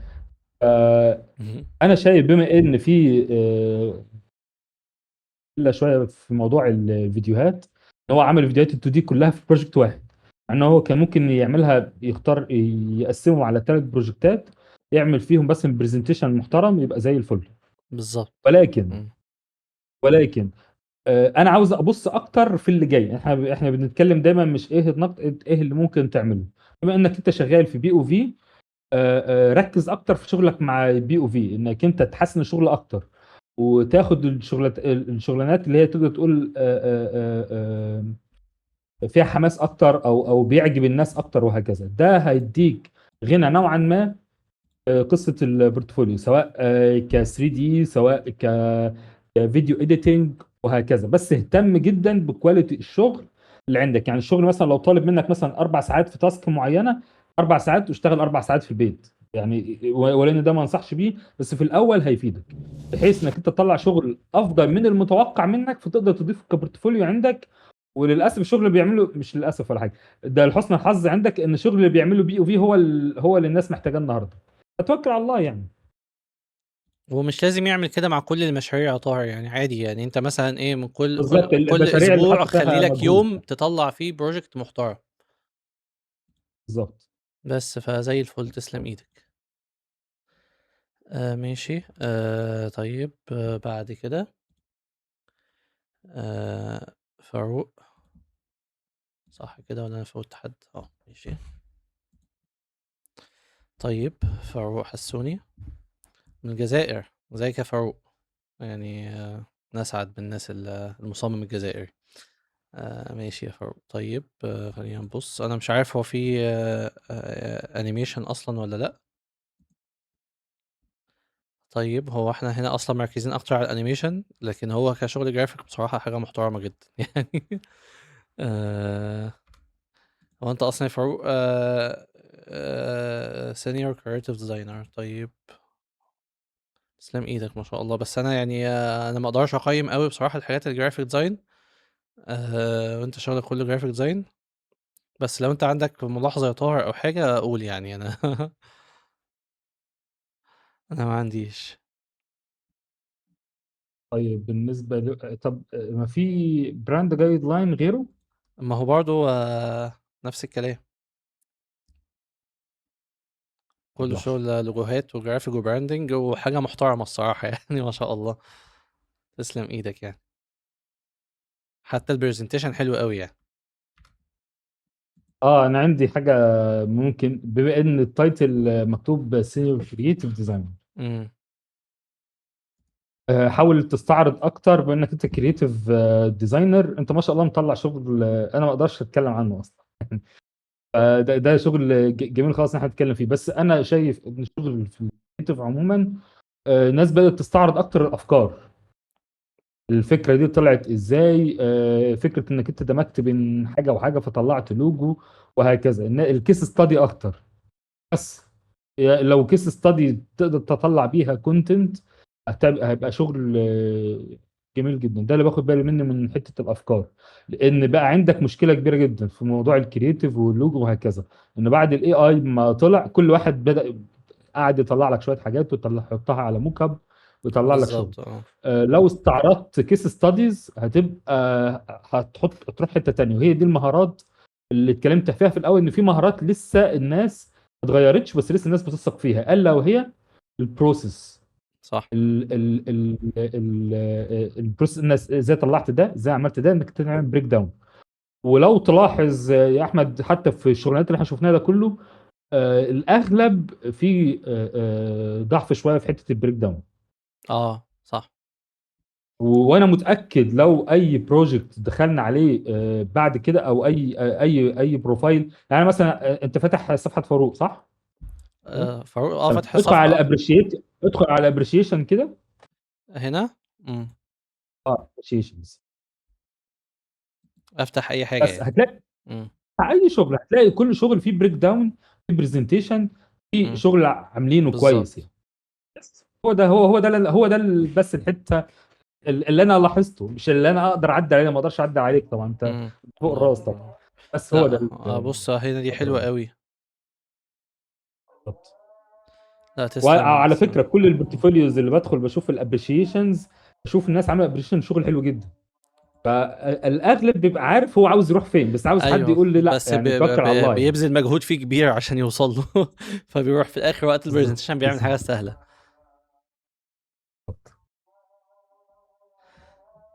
ماشي. ماشي يا طاهر. طيب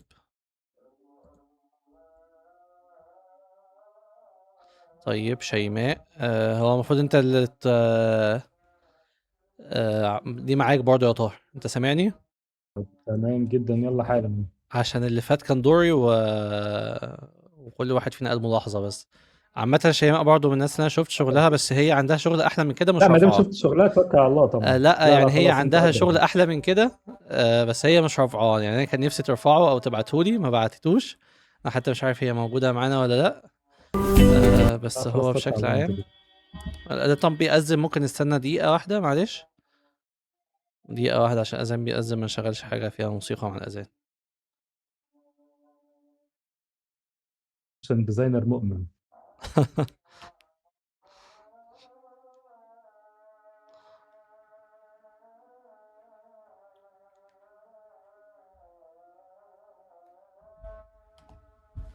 حاضر.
حاضر. هنا يعني هحاول اوطي الصوت على قد ما اقدر، معلش. انا اسف. طب هنشغل كده ونشوف.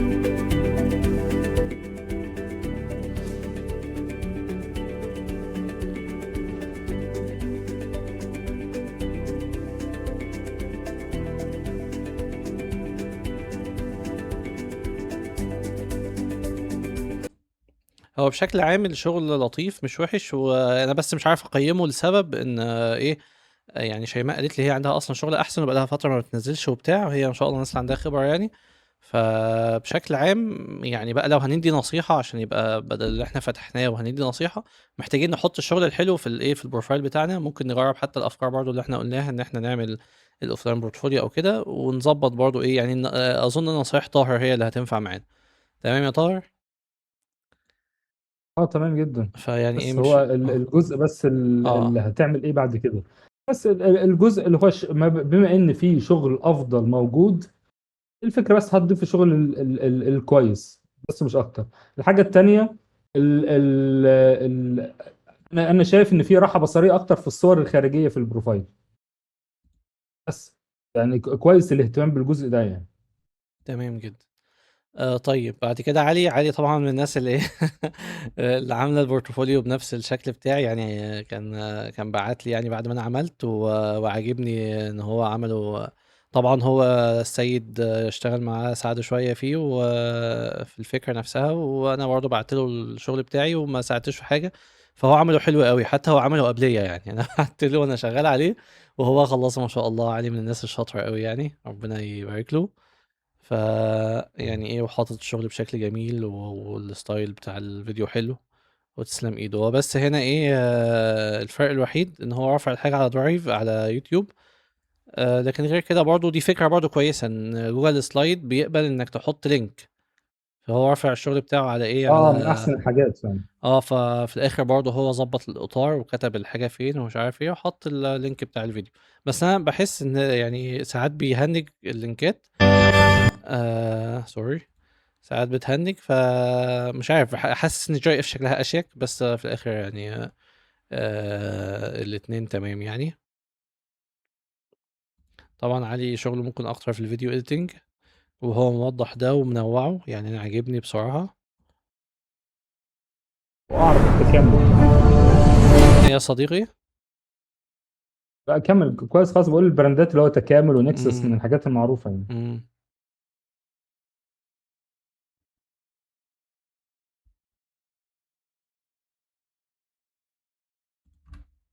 تمام، وركز. تمام، هو كل الشغل أغلبه تقريبًا video editing. ماشي تمام حلو. أنا يعني نشوف طب لو حاجة فيها motion أو كده. وش علاقة ده شكله حلو. الأرض من جوا وتصير التربة مليانة معادن وحظ كل بذرة تنزرع فيها تنبت تتغذى تقوى وتعطينا محصول ما له أول ولا تالي، محصول يسهرك الليالي. طيب وين تلقى تمام، هو بس بقى هنا الملاحظة الوحيدة بما إن وش يعني علاقة أخيرًا في شغل motion، يعني موضوع ظهور واختفاء العناصر وموضوع الeasing إلى حدٍ ما مش وحش أوي شغال. أنا طبعًا مش عارف هنا الجودة قليلة والّا الدنيا مبكسلة، بس هو مش مرفوع أكتر من 360. ودي برضه حاجة مهمة، يعني لو عندك فيديوهات حاول ترفعها بأعلى جودة. مش عارف هل البرنامج هو اللي بيقلل والّا لأ. اختفاء العناصر هنا مش حلو، يعني لو position كان هيبقى أحسن بكتير أو حتى opacity أو حاجات كتير يعني. طريقة اختفاء العناصر وظهورها ما كانتش أحسن حاجة أوي، يعني اللي هو الlinear write ده هنا ما كانش ده أحسن حاجة. هنا مثلًا دي لطيفة، المشهد ده لطيف، المشهد ده شغال مش وحش.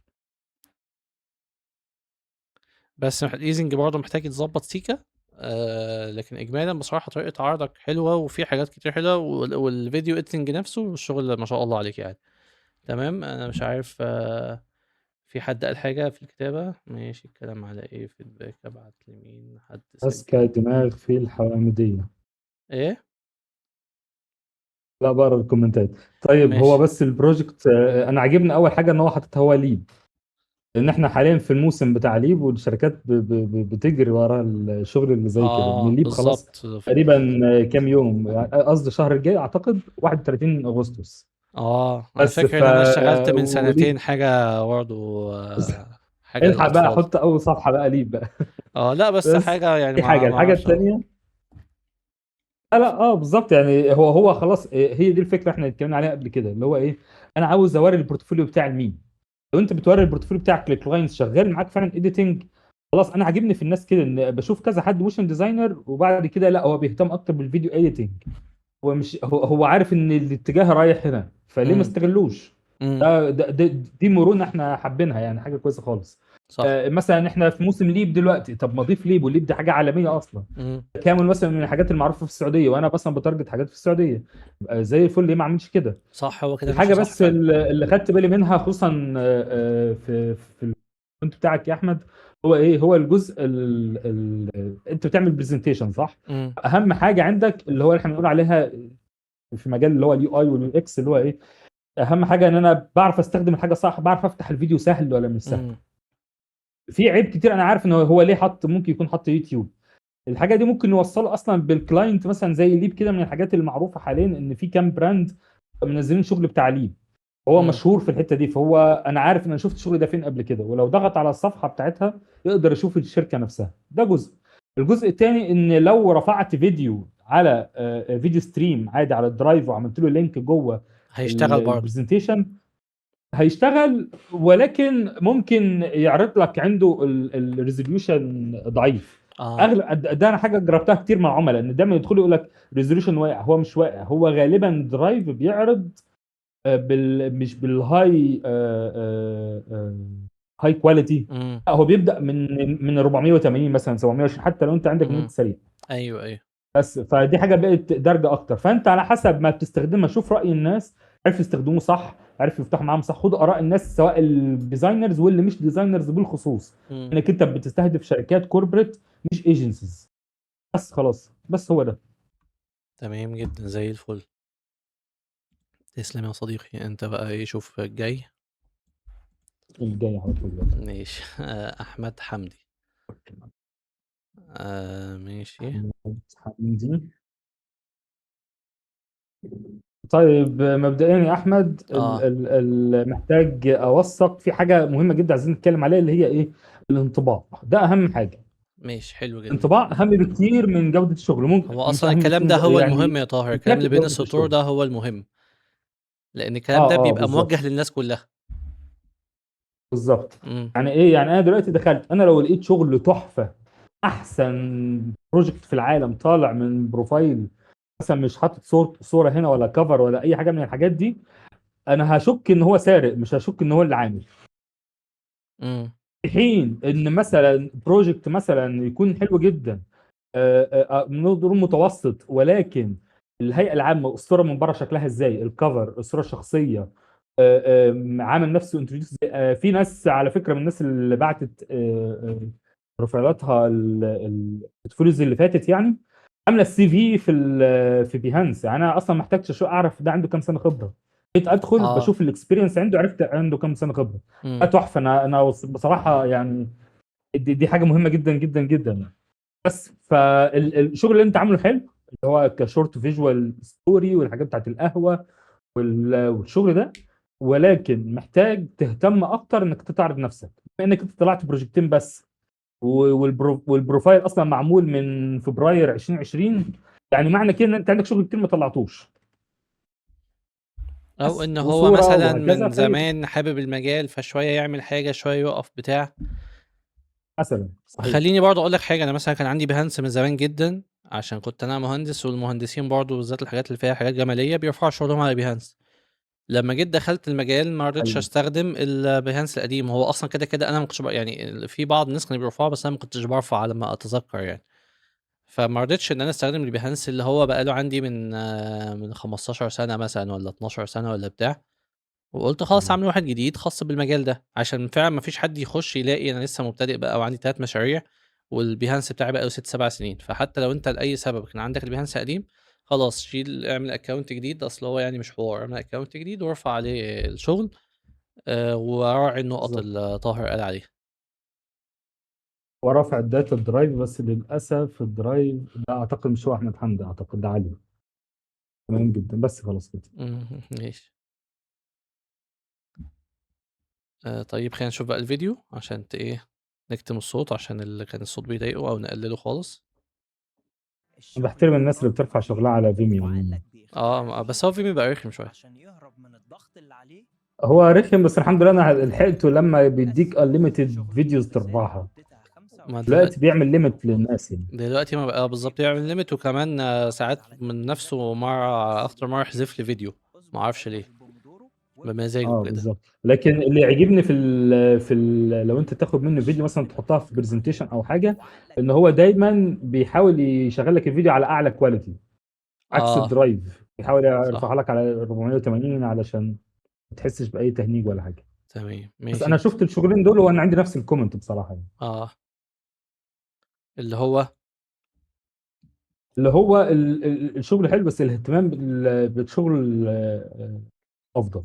ومن ناحيه الحاجات التكنيكال هو واضح ان هو اشتغل، يعني انا ما اعتقدش ان ده الشغلانين بس اللي هو عمله، واضح حتى من الشغل بتاعه والانيميشن اللي هو عمله وهكذا، خصوصا الستايل الشغل اللي ده انت عامله معمول دلوقتي فيه على شغل القهوه، حلو المورفنج قوي. اللي حصل.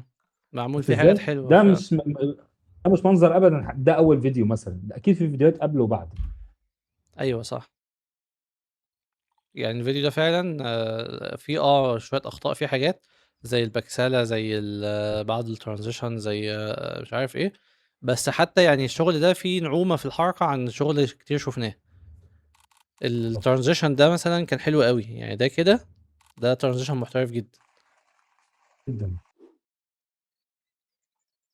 طيب خير تمام. طب في ملاحظات تانية يا طاهر في حاجة زي كده هنا عند أحمد؟ بس انا عندي زميل على فكره كان نفس القصه، قعد سنين ما بينزلش غير شغل او اتنين، وكان قهوه برضه. يعني في واحد فيهم كان، انا مش عارف الناس دي بتبقى رايقه باين. اه بس فهو شغل ما شاء الله، شغله كويس جدا، فهو نفس الشغل ده تقدر مم. تطلعه مره ورا مره. هيتحسن. يجيب لك شغل اكتر، بس هي دي الفكره. كان احمد زياده كاتب بوست ولا طلع في فيديو، كان بيقول حاجه حلوه قوي عجبتني، وهي دي حاجه يعني فعليا بنحطها في دماغنا. مفيش حاجه اسمها انت مش شغال. انت يا اما قاعد بتشتغل الشغل اللي انت شغاله بقت خالي شغل، بتروح تفتح تعمل شغل لنفسك. فانت كل يوم صاحي عندك شغل، ده طبيعي.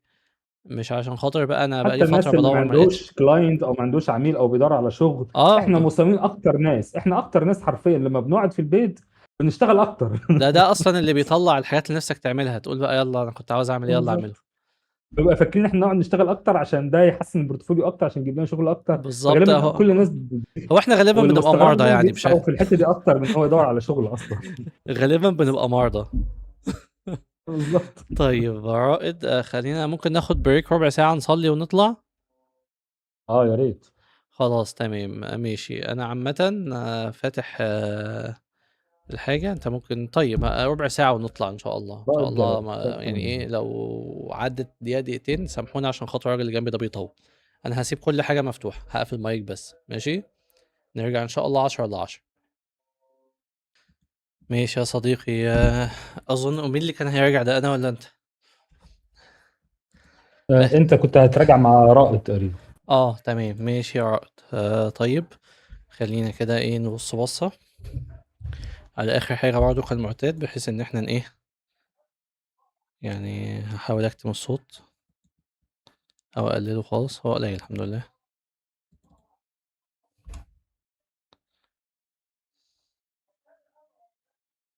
معلش، لا انا اشغله احسن، معلش بس هوطيه قوي.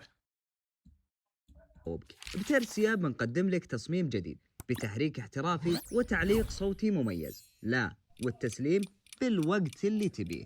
ريح راسك وسوي فيديو موشن جرافيك مع ترسيا.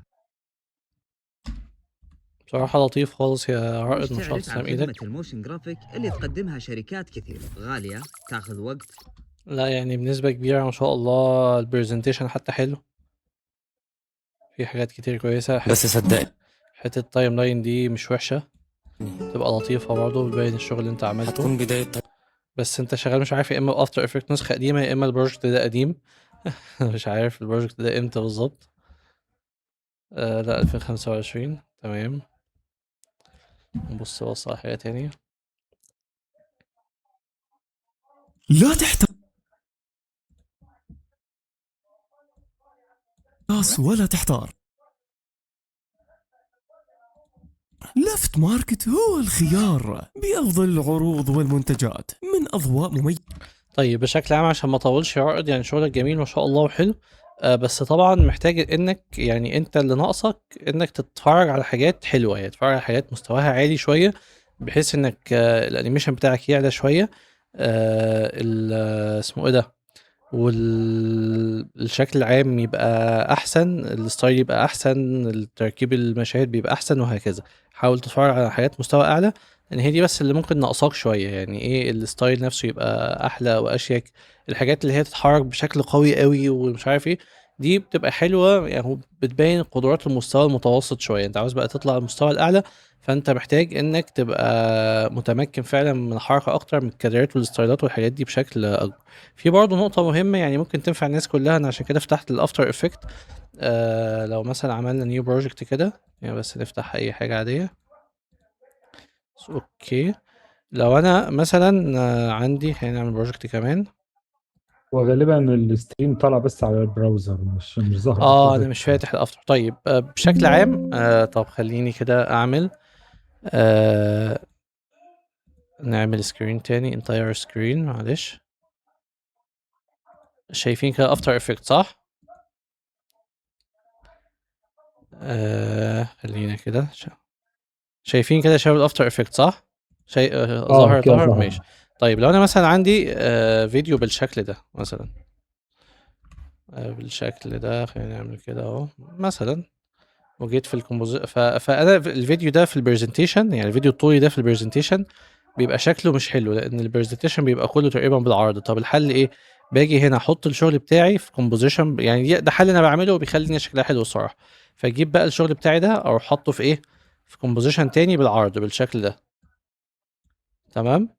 وبعد كده بعمل ايه، اروح مثلا عامل له دوبليكيت بالشكل ده، يعني اجي عند الكومبوزيشن ده اعمل له دوبليكيت كده، اجي عند اللي تحت اروح مكبره كده بالشكل ده وادي له بلور، جاوزيان بلور، اروح مثلا مزوده بالشكل لا مش ده اللي بديله بلور، بدي بلور للي فوق، لا للي تحت، خلينا كده افتكر اللي تحت واللي فوق بديله شادو، نزوده بقى شويه كده شويه كده، اعمل مثلا واحده على الناحيه التانية. فاهمين الفكره؟ هتلاقوا الحاجات اللي بتتحرك هنا بتبدا ان هي تبان هنا، بس ايه معمول لها بلور، هي مش باينه قوي عشان خاطر ده فيديو، يعني ده فيديو، ده مش فيديو، لكن لو حطينا اي فيديو هيتسمع معانا بالشكل ده مظبوط. اتمنى تكون وضحت شويه يعني لو في فيديو كانت هتبان احسن، بس عشان ما نضيعش وقت. المهم نحاول ان احنا نظبط ان احنا نطلع الفيديو ده يبقى بالعرض مش بالطول، بدون ما ابذل فيه مجهود كبير. تمام يا شباب؟ دي نقطة كده مهمة، ودي كانت نصيحتي الرائد يعني، وتسلم ايدك يعني ما شاء الله. بس عندك اي اضافة يا طاهر؟ اضافه. اولا في حاجه بس انا عايز اقولها للكل، بس اه مش عايزه تيجي في رائد يعني. لا ما بس تمام الا انت كل وهي، لو تلاحظوا، لو كلكم تلاحظوا، احنا فتحنا اكتر من بروفايل، صح؟ وكتير منها كانت بيهانس. عظيم. لو تلاحظوا انك انتوا عينكم بدات تتعود ان في بروفايل اهو فتحناه. انت بتبقى عايز تتحمس من اول مره تفتح الفيديو، انا عايز افتح ايه بالظبط.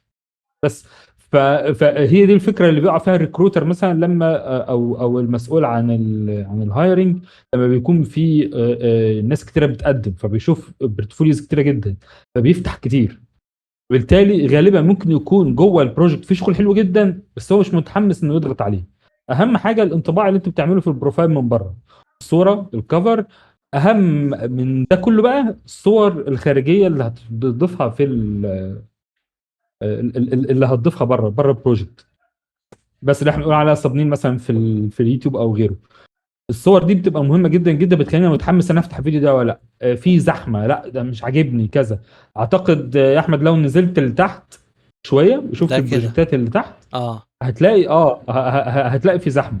اه بس نفس الكلام انا لاحظته في اكتر من يعني الملاحظات العامه على كل البروجكتس، هي الجزء ده اللي هو الشكل من بره عامل ازاي، البريك داون او البرزنتيشن من جوه. يعني انا متاكد تاني نفس الجمله اللي انا قلتها من شويه، لو دخلت على ابريشيشن زي احمد هنا اهو الرائد، هتلاقي بروجكتات تحفه، انا متاكد. امم عظيم كده. بس افتح مثلا كورتكس دي، في حاجه 3 دي انا عجباني، ساس هنا اهو، اه اسمها كورتكس ولا اسمها ايه، ولا انا مش هو ده، كورتكس، انزل صح واحد صح. بس كده. بالظبط. حلو. الباليت، التايبوجرافي، مش عارف ده براندنج ولا ايه. تمام. شايف ساس هو عمل ايه، انيميشن مع ان انا متاكد، شبه ده متاكد ده يعني. ده بالشات جي تمام، بي تي ان هو ده باين. كان ستايل فريم. اه بالظبط، ان ده كان ستايل فريم او صوره، وبعد كده هو عمل شات جي بي تي بحيث ان تعمل ورقه وقلم، يعني احنا كديزاينرز عارفين كده. بس هو استخدم الاي اي صح. فاهم الفكره؟ مم. بس هو كذلك حتى عرضه جاب للفريم. فيديو بتاع زيليوس المشهور وتنفيذه ما كانش احسن حاجه. ايوه بالظبط. بس في الاخر عمل بروسيس للموضوع، فهيعجب اللي هيتفرج. لو اطلع بس عند الجزء بتاع اللي هو ده الورقه والقلم، اللي هو السكتش، اضغط عليه، اضغط على الصوره نفسها. هو ده اللي بيعملوه بقى، اللي هو شايف انت نفس المشكله اللي كانت عند رائد. انا لما ضغطت على الصوره، اضغط على الصوره، ايوه، هتلاقي الفريم كله، الديزاين كله اللي هو عمله. امم بس فهتلاقي هو مرتب الديزاين. اضغط بس احمد معلش. كده. اضغط على اي واحده فيهم، ايوه. لا ما هو بس عاملهم هو ده، هو عاملهم صوره واحده. اي ما هو ده اللي اه بيحصل. ايوه، اه هو ظابط المقاس بتاعه على بيهانس صح، ايوه وعامل حاجه بالظبط صح، ان بالظبط هو عارف ان لو هيرفع الصور نفسها ك... ككل صوره لوحدها، مش هيبقى افضل شيء، مش هيتعرض كاحسن شغل. هو عامل الحجم بالظبط وظبطها كديزاين واحد، ورفعها كصوره واحده بس، وخلص. هو بس عامل فهو ده برزنتيشن بقى كده من فعلا. الاستخدامات مثلا انت تقدر تستخدمها في الاي اي في البرزنتيشن. تمام بس احنا زي استفدنا الفل. اصلا من لا البروجكت ده عن طريق رائد. ايوه بالظبط. بس الناس ما تعرفوش ان الواحد لما بيخش في البروسيس بتاعت ان هو يحاول يقول حاجه للناس، يفيد الناس بحاجه، يشرح حاجه بتاع، يعني هو بيستفاد اكتر، بس احنا ما نقولش كده. احنا حقيقي بنستفاد جدا يعني. طيب انت معانا يا طاهر؟ ماشي طاهر.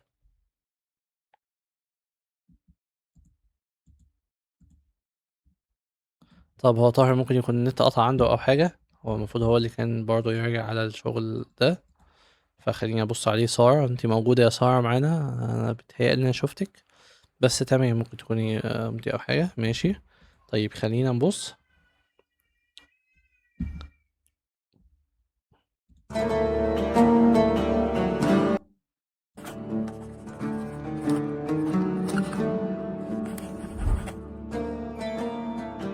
ماشي ده لوجو. يعني عندي ملاحظة بشكل عامة يعني، بس خلينا بس نشوف الأول حاجة تاني.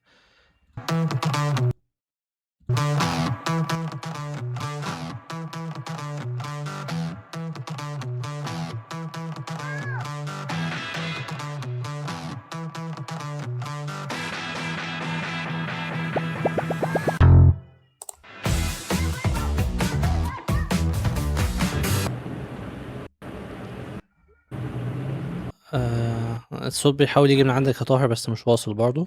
طيب ماشي يا سارة، يعني أنا مش عارف انتي موجودة ولا لأ، بس يعني حتى لو عشان لو سمعتيه مسجل. أول حاجة هنا يعني ايه التطبيق إلى حد ما لطيف بتاع الشغل، بس الفكرة يعني انت تقريبا كنت عايز تعملي ده يبقى يبان ألفا من خلال ده، لأن هو كده الخطوط كانت متداخلة وشكلها مش حلو. هتبقى حلوة لما يبان ألفا من خلال ده. النعومة أو حاجة كانت كويسة لحد آخر مشهد، ما كانش أنعم حاجة، ممكن كان يجي من بره أكتر ويبقى أسرع شوية وكده، لكن إجمالا تمام. لكن البرزنتيشن نفسه يعني ايه فيديو ولوجو، لا احنا بقى محتاجين، يعني انا مش عارف كان عندي كان في بروجكت كنت عامل له برزنتيشن لوجوهات ولا لا. ده مثلا يعني بصي شايفه ده بتاع موشن ويزارد اللي هي اصلا قناتي وبتاع. فانا جيت هنا عملت ايه، رفعت ماشي الفيديو بتاعه، رغم ان انا مش عامل احسن شغل ممكن، بس هو في الاخر لوجو. طب اعمل ايه، رحت عملت سكرين ريكورد للشاشه عشان ابين المجهود الكبير اللي حصل فيه. جيت هنا رحت سجلت برضو الشاشه وانا مصورها عشان يبان ان انا شغلي فيه كيرفات وفيه حاجات وفيه مش عارف ايه، وان الحاجات دي تفاصيل كتير قوي عشان تتعمل. فاهم الفكره في ايه؟ فحتى الكلام طبعا للناس كلها، فحتى في ابسط الحاجات اللي هو لو لوجو فاحنا نقول 5 ثواني هنعمل فيهم ايه ولا هنبين فيهم ايه، ممكن اعمل حاجه زي كده. طبعا ممكن لو في ستوري بورد او حاجه سكتش بسيط ممكن اعملها دلوقتي، اصلا الحاجات دي احنا بنطلعها بالاي اي، فممكن ان هي تبقى اسهل معانا وهكذا.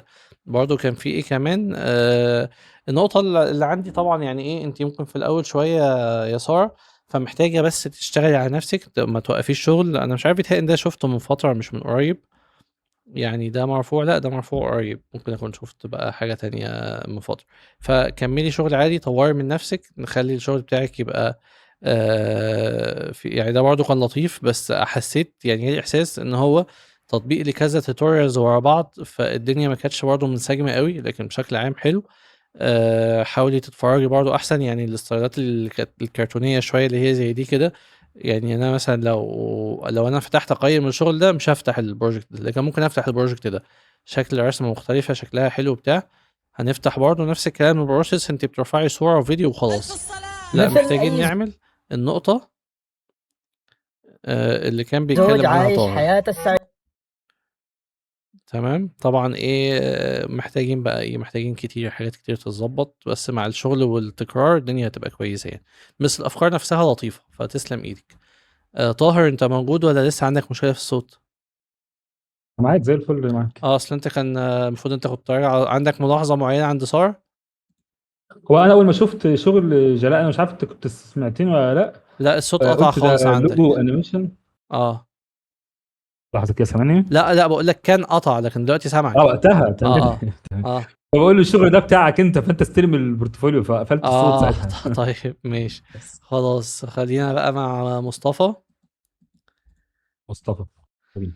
مصطفى أنس، شوف كده الشغل برضه ممكن نفتح. ولا أنا أحييه على الcover ده بمناسبة الصيف يعني، الcover حلو بمناسبة الصيف اللي إحنا فيه. ماشي.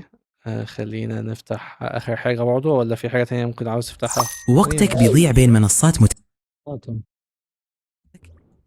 دورات في منصة واجتماعات في أخرى ومدفوعات وإدارة للطلاب في مكان مختلف. لهذا السبب جاءت Study 964 منصة تعليمية متكاملة تجمع كل ما يحتاجه المعلم أو المدرب في مكان واحد. انشئ دوراتك وبيع منتجاتك التعليمية، وأدر طلابك وأعقد جلساتك المباشرة بكل سهولة، اختبارات وواجبات وشهادات وباقات وخصومات وصفحة احترافية ووسائل دفع متعددة، كلها ضمن تجربة واحدة متكاملة. Study 964. انا بس عندي حاجه عاوز اضيفها قبل ما تتكلم يا طاهر. الحركه عندك ناعمه قوي يا مصطفى، تسلم ايدك يعني. حركه ناعمه قوي وحلوه قوي، وحركه الكاميرا حلوه يعني دي الملاحظه حبيت احييك عليها. واسيب بقى الميكروفون لطاهر. بس هو نفس الفكره بس اللي عندي، اللي هو انا شايف عندك سكيلز انيميشن كويسه خالص، محتاجه تتبروز اكتر. بس ده اللي عندي، بمعنى ان انا شايف شغل حلو، ولكن محتاج بريك داون نوعا ما. ماشي، حاسس انك انت مظلوم شويه في حته الديزاين، خصوصا الجزء الاخضر كذا. انا افتكر لو في ديزاينر معاك يعرف يظبط لك الجزء ده اكتر. في كام بروجكت تاني، واحمد هو بيفتح الفيديو كنت بصيت عليهم برضو بالمره. فاللي محتاجه بس ان الشغل القديم، بس زي ما حكينا قبل في كذا مره قبل كده، شيل الشغل القديم وحط بس افضل شغل عندك. والجزء الكويس ويا ريت يعني، دي حاجه مش بقولها لكل الناس، يا ريت تعمل بيرسونال بروجكت بس. صح. بس يا ريت تعمل بيرسونال بروجكت. ليه؟ لان تطلع كل الامكانيات اللي عندك اكتر. وعاوز اقول حاجه بمناسبه البيرسونال بروجكت، ان كذا حد اتكلم في النقطه دي. بيبقى فيه شغل حلو جدا انت بتبقى عامل له ابريشيشن مثلا، وانا متاكد برضه لو دخلنا نفس القصه تاني على مصطفى انس ودخلنا على الابريشيشنز هنلاقي شغل حلو جدا. الفكره الواحد بيبقى متعلق شويه، هل اشوف شغل الجميل التحفه زي الفل اللي بلاقيه في الابريشيشن مثلا، زي مثلا في البروجكت بتاع نانسن اللي هي تاني واحده، او ايا يكن البروجكت اللي انت فاتحه ده عظيم. في الشغل اللي زي ده، طب انا لو هشتغل عليه وهشتغل ده كله، طب ما هو السوق مش عاوز كده. جيت فتره مثلا في الجزء بتاع الريلز، يا عم الناس مش عاوزه كل اللي احنا بنعمله ده، هم عاوزين بس فيديو اقطعه شويه واطلع الشغل السوق خلاص. في المنطلق ده انا عاوز اقول مثل مهم جدا، الا وهو لو طاهر بيعمل شغل 10 من 10 وصقر بيطلع شغل 100 من 10، واللي طالبه من طاهر واللي طالبه من صقر حاجه في الرينج مثلا 7 من 10، اختار صقر برضه. هتقول ازاي ان صقر ممكن يطلع مثلا احسن من طاهر؟ لا، حتى لو انت اللي طالبه من صقر هو نفس اللي طالبه من طاهر، مش عايز احسن من كده يعني. اللي هيطلعه طاهر هو اللي هيطلعه صقر، بس صقر جامد. اختار برضه الصقر. ليه؟ لان انا هبقى مرتاح اشتغل معاه. نفس الفكره لو شغل السوق طالب منك حاجات امكانيات قليله وانت محتار تعمل شغل تقيل ولا لا، ما كده كده السوق مش عاوز، لا اعمل. ليه؟ يعني انت لما تعمل شغل عالي جدا جدا انا هبقى مرتاح معاك اكتر ان انا ابدا معاك شغل صغير، او ابدا معاك شغل على الاقل، او ابدا معاك شغل اللي هو الدارج بتاع السوق، هتطلع معايا شغل حلو جدا. لا، وفي نفس الوقت لو انا ايجنسي هعينه وانا مش عارف قدام هحتاج ايه، يعني هيبقى معايا علاقه طويله الامد يعني معايا يعني. بالظبط. بس زي الفل. تسلم ايدك يا مصطفى، والله ما شاء الله. انا مش عارف انت موجود ولا لا برضه، بس تسلم ايدك. ماشي يا مصطفى. احنا عندنا احمد عزام تاني. ماشي، في كده 2 احمد عزام النهارده. تمام. برضه موضوع الويب سايت، يعني اللي اسمهم احمد عزام بيعملوا ويب سايت، انا خدت بالي صح يا طاهر؟ مش عارف طاهر كتم المايك عنده، بس يعني ايه، نتعلم لو احنا اسمنا احمد عزام نعمل ويب سايت على طول. الشغل جميل ما شاء الله، وحاطط هنا ايه مش عارف اللي بيسموها الكلاينت فيدباك، اللي هو بيبقى يعتبر بروف شويه على جوده الشغل بتاعي. احمد اظن اكتر في حته، هو برضو مقسم الحاجات فيديو اديتنج وجنريشن وموشن. الفيديو الفيديو بيشتغل على طول اول ما بنقف عليه، مش عارف يعني حتى الصوت بتاعه بيطلع.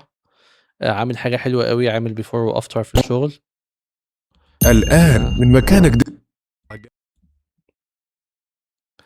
تمام. اشتري أنجر أو حتى استأجر بسهولة بدون أي مجهود. يا منزل لبيع وشراء أسهل. تمام، بشكل عام حلو. أنا بس عاوز أشوف حاجة تاني، حاجة مختلفة. المملكة. نفتح هل ده. أنا معلش أنا هكتم الصوت. عندي إقامة داخل المملكة؟ إجابة مختصرة لا، يعني يمكن للشخص الغير مقيم في المملكة تأسيس شركة داخل المملكة، لكن الطلبات والاشتراطات المطلوبة من الشخص الذي لديه إقامة تختلف عن الشخص الذي لا يوجد لديه إقامة سابقا في المملكة. في حالة وجود إقامة داخل المملكة وتريد طيب هو بشكل عام يعني أولا ما شاء الله يا أحمد، أنت من أحسن الناس اللي عاملين بورتفوليو، عاملين عرض حلو قوي. يعني أنا مثلا لو هعين حد هخش أشوف هبقى بسهولة جدا، ولقطت المستوى، لقطت طريقة الشغل، لقطت المجهود اللي بيتعمل، لقطت كل ده.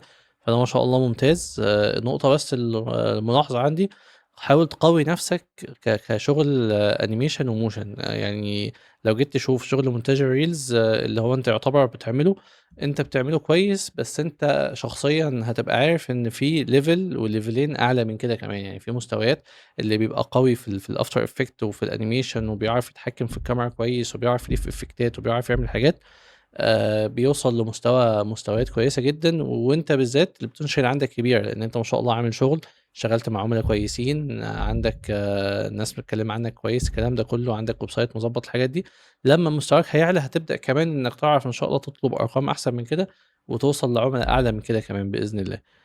بس دي النقطة اللي عندي. انت معانا يا طاهر؟ معاك وسامعني. سامعك دلوقتي. عندك اي ملاحظة عامة؟ هي الملاحظه بس السلكتد ورك دي عشان هي بتتحرك، حاول تحط 3 بروجكت مثلا. لو انت فيديو اديتور، خلاص ان هو اغلب شغل بيبقى فيديو اديتنج هنا، تطلع افضل 3 يكونوا ثابتين، بحيث ان انا اعرف ارجع للفيديو ده، ابقى عارف انا هروح فين. مش فيديو بعد كده مش عارف افتح انهي فيديو فيهم، ببقى محتار وهكذا. مناسب. الجزء الثاني، خلي بما انك انت خلاص في اللي هو الجيف اللي انت بتحطه من بره، بحيث بدل السب نيل، حاول تخليه كله متناسق جنب بعض، يعني جذاب في نفس الوقت متناسق. ازاي ما اعرفش بصراحه بس حاجه تخليني ايه، تخليني انا عاوز افتح الفيديو ده، انا عاوز افتح الفيديو ده، وهكذا بس. تسلم ايدك والله، ما شاء الله يا احمد. يعني العرض برضه ممتاز الصراحة. طيب انا اظن ده رائد صح؟ طب كويس، محطوط مرتين، حلو. في هنا ماشي، ده احمد خلاص، اخر حاجة خالص الحمد لله. اياد. انا فيصت. ماشي اياد، انا مش عارف هو ده شغل 3D ولا ده 2D. 3D برودكت. تمام حلو. انا قصدي يعني هو 3D بس ولا فيديو؟ هو فيديو، هو الحمد لله الصوت مكتوم. اياد اعرفه، اعتقد هو 3D برودكت. طبعا انت كده كده هتقيم الشغل ده. تمام، دي كده حاجة. الجزء الثاني في اوردينري، مش عارف ايوه هو ده. حلو جدا.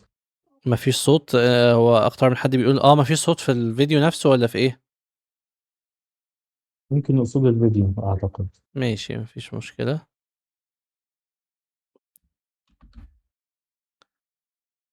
طيب لو عندك بقول اتفضل يا سيد طاهر.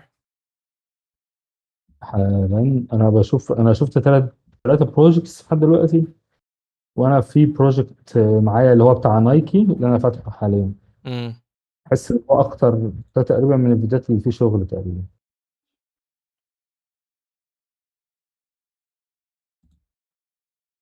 طيب يا اياد، كويس، حلو خالص. ده حلو فعلا. في سينماتيك هي بس اللقطات محتاجة شوية يبقى فيها ايزنج اكتر من كده، بس شغل 3D نفسه حلو ان شاء الله. طب اتفضل يا طاهر. طيب انا لو عندي جزء في النقطه دي، هو شغل حلو. الكلام اللي هقوله بس هو مجرد تحسينات، مش نقد نفسه يعني. اول حاجه البريك داون مهم لو انت بتستهدف ناس معينه، خصوصا في كايجنسي او غيره، انك انت تعرض الواير فريم. الواير فريم اللي هي السيجمنتس اللي بتبقى موجوده على التوبولوجي مثلا بتاع الموديل، كل موديل انت بتعمله لو انت شغال على الموديلنج، فانت حاول تبين انت اشتغلت على ايه بالظبط. الجزء الثاني ما تشتغلش في الحاجات الصعبه، بما انك انت بتطلع فيديو من A to Z، حاول تعمل انفايرمنت لطيف بانيميشن بكذا، بس ايه يبقى الديزاين هو اللي واخد بالك منه. يعني اعمل شوت واحد بلايت ومود وكذا حاجه تكون حلوه جدا زي ما انت عامل كده مثلا من الشكل من بره، وبعد اشتغل عليه انيميشن ماشي، المره الجايه غير، المره الجايه غير، وهكذا. ما بشوفش نفس الموديل مثلا بيبقى في كاميرا متحركه بنفس الحركه تقريبا متكرره في موديل والتاني. الحاجه الثالثه تتدخل الاي اي معاك. بس المشكله في موضوع البرودكت مع الاي اي وهكذا، ان قبل الاي اي البرودكت للاسف كان بيكون فيه نقدر نقول عليه ايه، ما تقدرش تحط عليه حاجات تانية، ما تقدرش تحط فيه مثلا شغل حاجه اسمها بارتكلز مثلا، ما تقدرش تحط فيه موديل، ما تقدرش تعمل الحاجات دي انك انت مش بتعمل موديلنج وريجنج للكاركتر، بس انت تقدر تضيف شطات للبيرول مثلا مع حاجات اي اي. الحاجه دي هتفيدك جدا. بس اللي عاجبني بقى فوق كل ده بصراحه الشكل من بره. يعني انت عامل لوجو لوجو بسيط جدا مينيمال، الصور من بره شكلها حلو جدا من خلينا انا عايز ادخل. بس هو الاهتمام بس بالبريك داون، انك انت تخدم على شغلك اكتر، وتحاول كل بروجكت التاني غير، بس غير حاجه، يعني مش لازم تغير تبقى حاجه مختلفه، يعني مختلفه تماما او مختلفه خالص. يعني انا متاكد برضو لو دخلنا على الابريشيشن بتاع اياد هنلاقي شغل حلو جدا. في شغل هو خد نفس الطابع ونفس المود، وده برافو عليه. وفي شطات هو هيلاحظ ان في ستايل هنا طلع، في حاجه مختلفه هنا طلعت، وهكذا. بس هو لو استخدم الحاجه دي انا متاكد ان هو هيروح في حته تانية خالص يعني. وشغل اياد انا عارفه هو بيحاول يطلع جديد في كل حاجه هو بيعملها. الرشه بتاعت بالمناسبه الرشه اللي هي بتاعت البرفيوم انا عارفها. ده بيبقى عاوز بارتكلز وعاوز حاجات كده غالبا ممكن تبقى صعبه جدا في بلندر او سينما 4 دي، هو يقدر يعملها اي اي. الميه بتترش على الحاجه ممكن يعملها، وهكذا. الحاجات الصعبه اللي بعيده عنك اعملها اي اي وادمجها في شغلك، بس كده. طيب خلاص تمام زي الفل. هو في بس حد كان باعت، هو انا بس يعني شباب لو في حد كان باعت حاجة ومش موجودة في الشيت، هو ده لان يعني مش احنا اللي عملنا الشيت، يعني في حد من منتور شيفت هو اللي جمع اللينكات من التعليقات، فهو ممكن يبقى في لينك اتبعت متأخر شوية او حاجة. انا هشوف بس بتاع محمد هو بعتهولي، فسامحونا يعني لو حد تاني كان بعت واحنا ما شفناهوش، لان احنا جينا عند وقت معين خدنا الحاجات. احنا حتى والله كنا بنتكلم ان احنا هنراجع حوالي 6 او 7 مثلا انا بورتفوليوز، شايف لكن ايه لقينا 15 واحد، فقلنا يعني عشان بس ما نظلمش حد فنحاول نراجع اكبر قدر ممكن يعني. فمعلش بس هنشوف بتاع محمد ونقفل على كده ان شاء الله. طيب ده الويب سايت بتاع محمد، عامل ويب سايت برضو على لافابل زي احمد عزام، كويس. هنا دي انا شفت الفيديو ده بيتهيألي كان مشروع تخرج لحاجة معينة. هنا انا بس هي فكرة، انا كل ده انت دلوقتي مظاهر نفسك على انك المفروض محمد نافع موشن جرافيك ديزاينر تو انيميتور، ماشي. فيو ماي ورك. انا لحد دلوقتي مش عارف اوصل للفيديو، يعني انا عاوز الاقي فيديو اقدر افتحه بسهولة. وغالبا ده السي في اللي انت فاتحه ممكن. بص انا دلوقتي دخلت على الويب سايت صح كده، فانا لقيت هنا هو ده فيديو 20 دقيقة، اكيد مش هشوفه. فاهم قصدي؟ انا بكلم دلوقتي بعقلية واحد داخل يشوف الشغل. طيب هنا فيو ماي ورك، دخلت لقيت كيز 1. انا مش عارف اوصل فيو فول كيز. فيو في الكيس تمام. ماشي، ما حملتش اصلا، او هو المفروض كان يحط فيديو ما اتحطش. فانا مش عارف لحد دلوقتي. انت الموضوع انت كده يعني انت عامل ويب سايت حلو، الواجهه حلوه جدا ممتازه تحفه، فاهم؟ هو بدأ يظهر اهو ورك حاجه اهو. طلعت، في حاجه طلعت فين بقى؟ يعني انا ما اعرفش، طلعت مره واحده من عدم وهي تحت خالص. تمام. هو تقريبا بريفيو ماي ورك بينزل لك تحت خالص وسكيب الورك دي ما والورك اللي اعرفش، هنا. بس تمام ما عنديش مشكله، نبدأ بقى نبص على الشغل. طبعا محمد يعني كنت مرجع له شغل قبل كده، فبرضه هو شغل لطيف. بس في شوية ملاحظات. الدنيا ماشية سريع قوي، والترانزيشن انت هنا مثلا عامل الكيرف في البوزيشن، بس مش طالع احلى حاجة الصراحة. يعني انت زي ما تكون عامله بالعكس. التايمنج محتاج ياخد وقته شوية. يعني في حاجات محتاجة تظبط ما بين التايمنج والكيرفات والسبيسنج. بص هنا برضو دي ملاحظة برضو مهمة. انت الحاجات دي لازم تحولها لشيب لما تلعب بيها بسكيل، وهي اصلا يعني بص هي اصلا المفروض ايه كيرف، فانت بتعملها بسكيل. لا حولها لشيب والعب في الباث بتاع الشيب، لان دي برضو ايه من الاخطاء اللي بتبقى شوية. طبعا الالوان الباليتا الدنيا مش متظبطة احسن حاجة. يعني انت عندك هنا غوامق على غوامق، فاهم؟ فيعني مش احسن حاجه. الحاجات دي بقى مع الفرجه كتير هتبدا تظبط. الانيميشن برضه انت حبيت تعمل موضوع الكيرف بس مش طالع معاك حلو. والتايمنج مهم جدا يظبط عندك في الفيديو كله. لكن طبعا انت ما شاء الله يا محمد، يعني انت شغل حلو. انا بكلمك على اساس ان انا عاوزك توصل ايه ستيب اعلى شويه، فاهمني؟ هنا لوجو انيميشن مثلا، يعني لطيف، بس برضه موضوع التايمنج والايزنج محتاج يظبط شويتين تلاتة معاك. لكن انت ما شاء الله شغلك حلو يا محمد، وفرجة كتير وتكمل على نفس المستوى، هتلاقي نفسك بتوصل بإذن الله.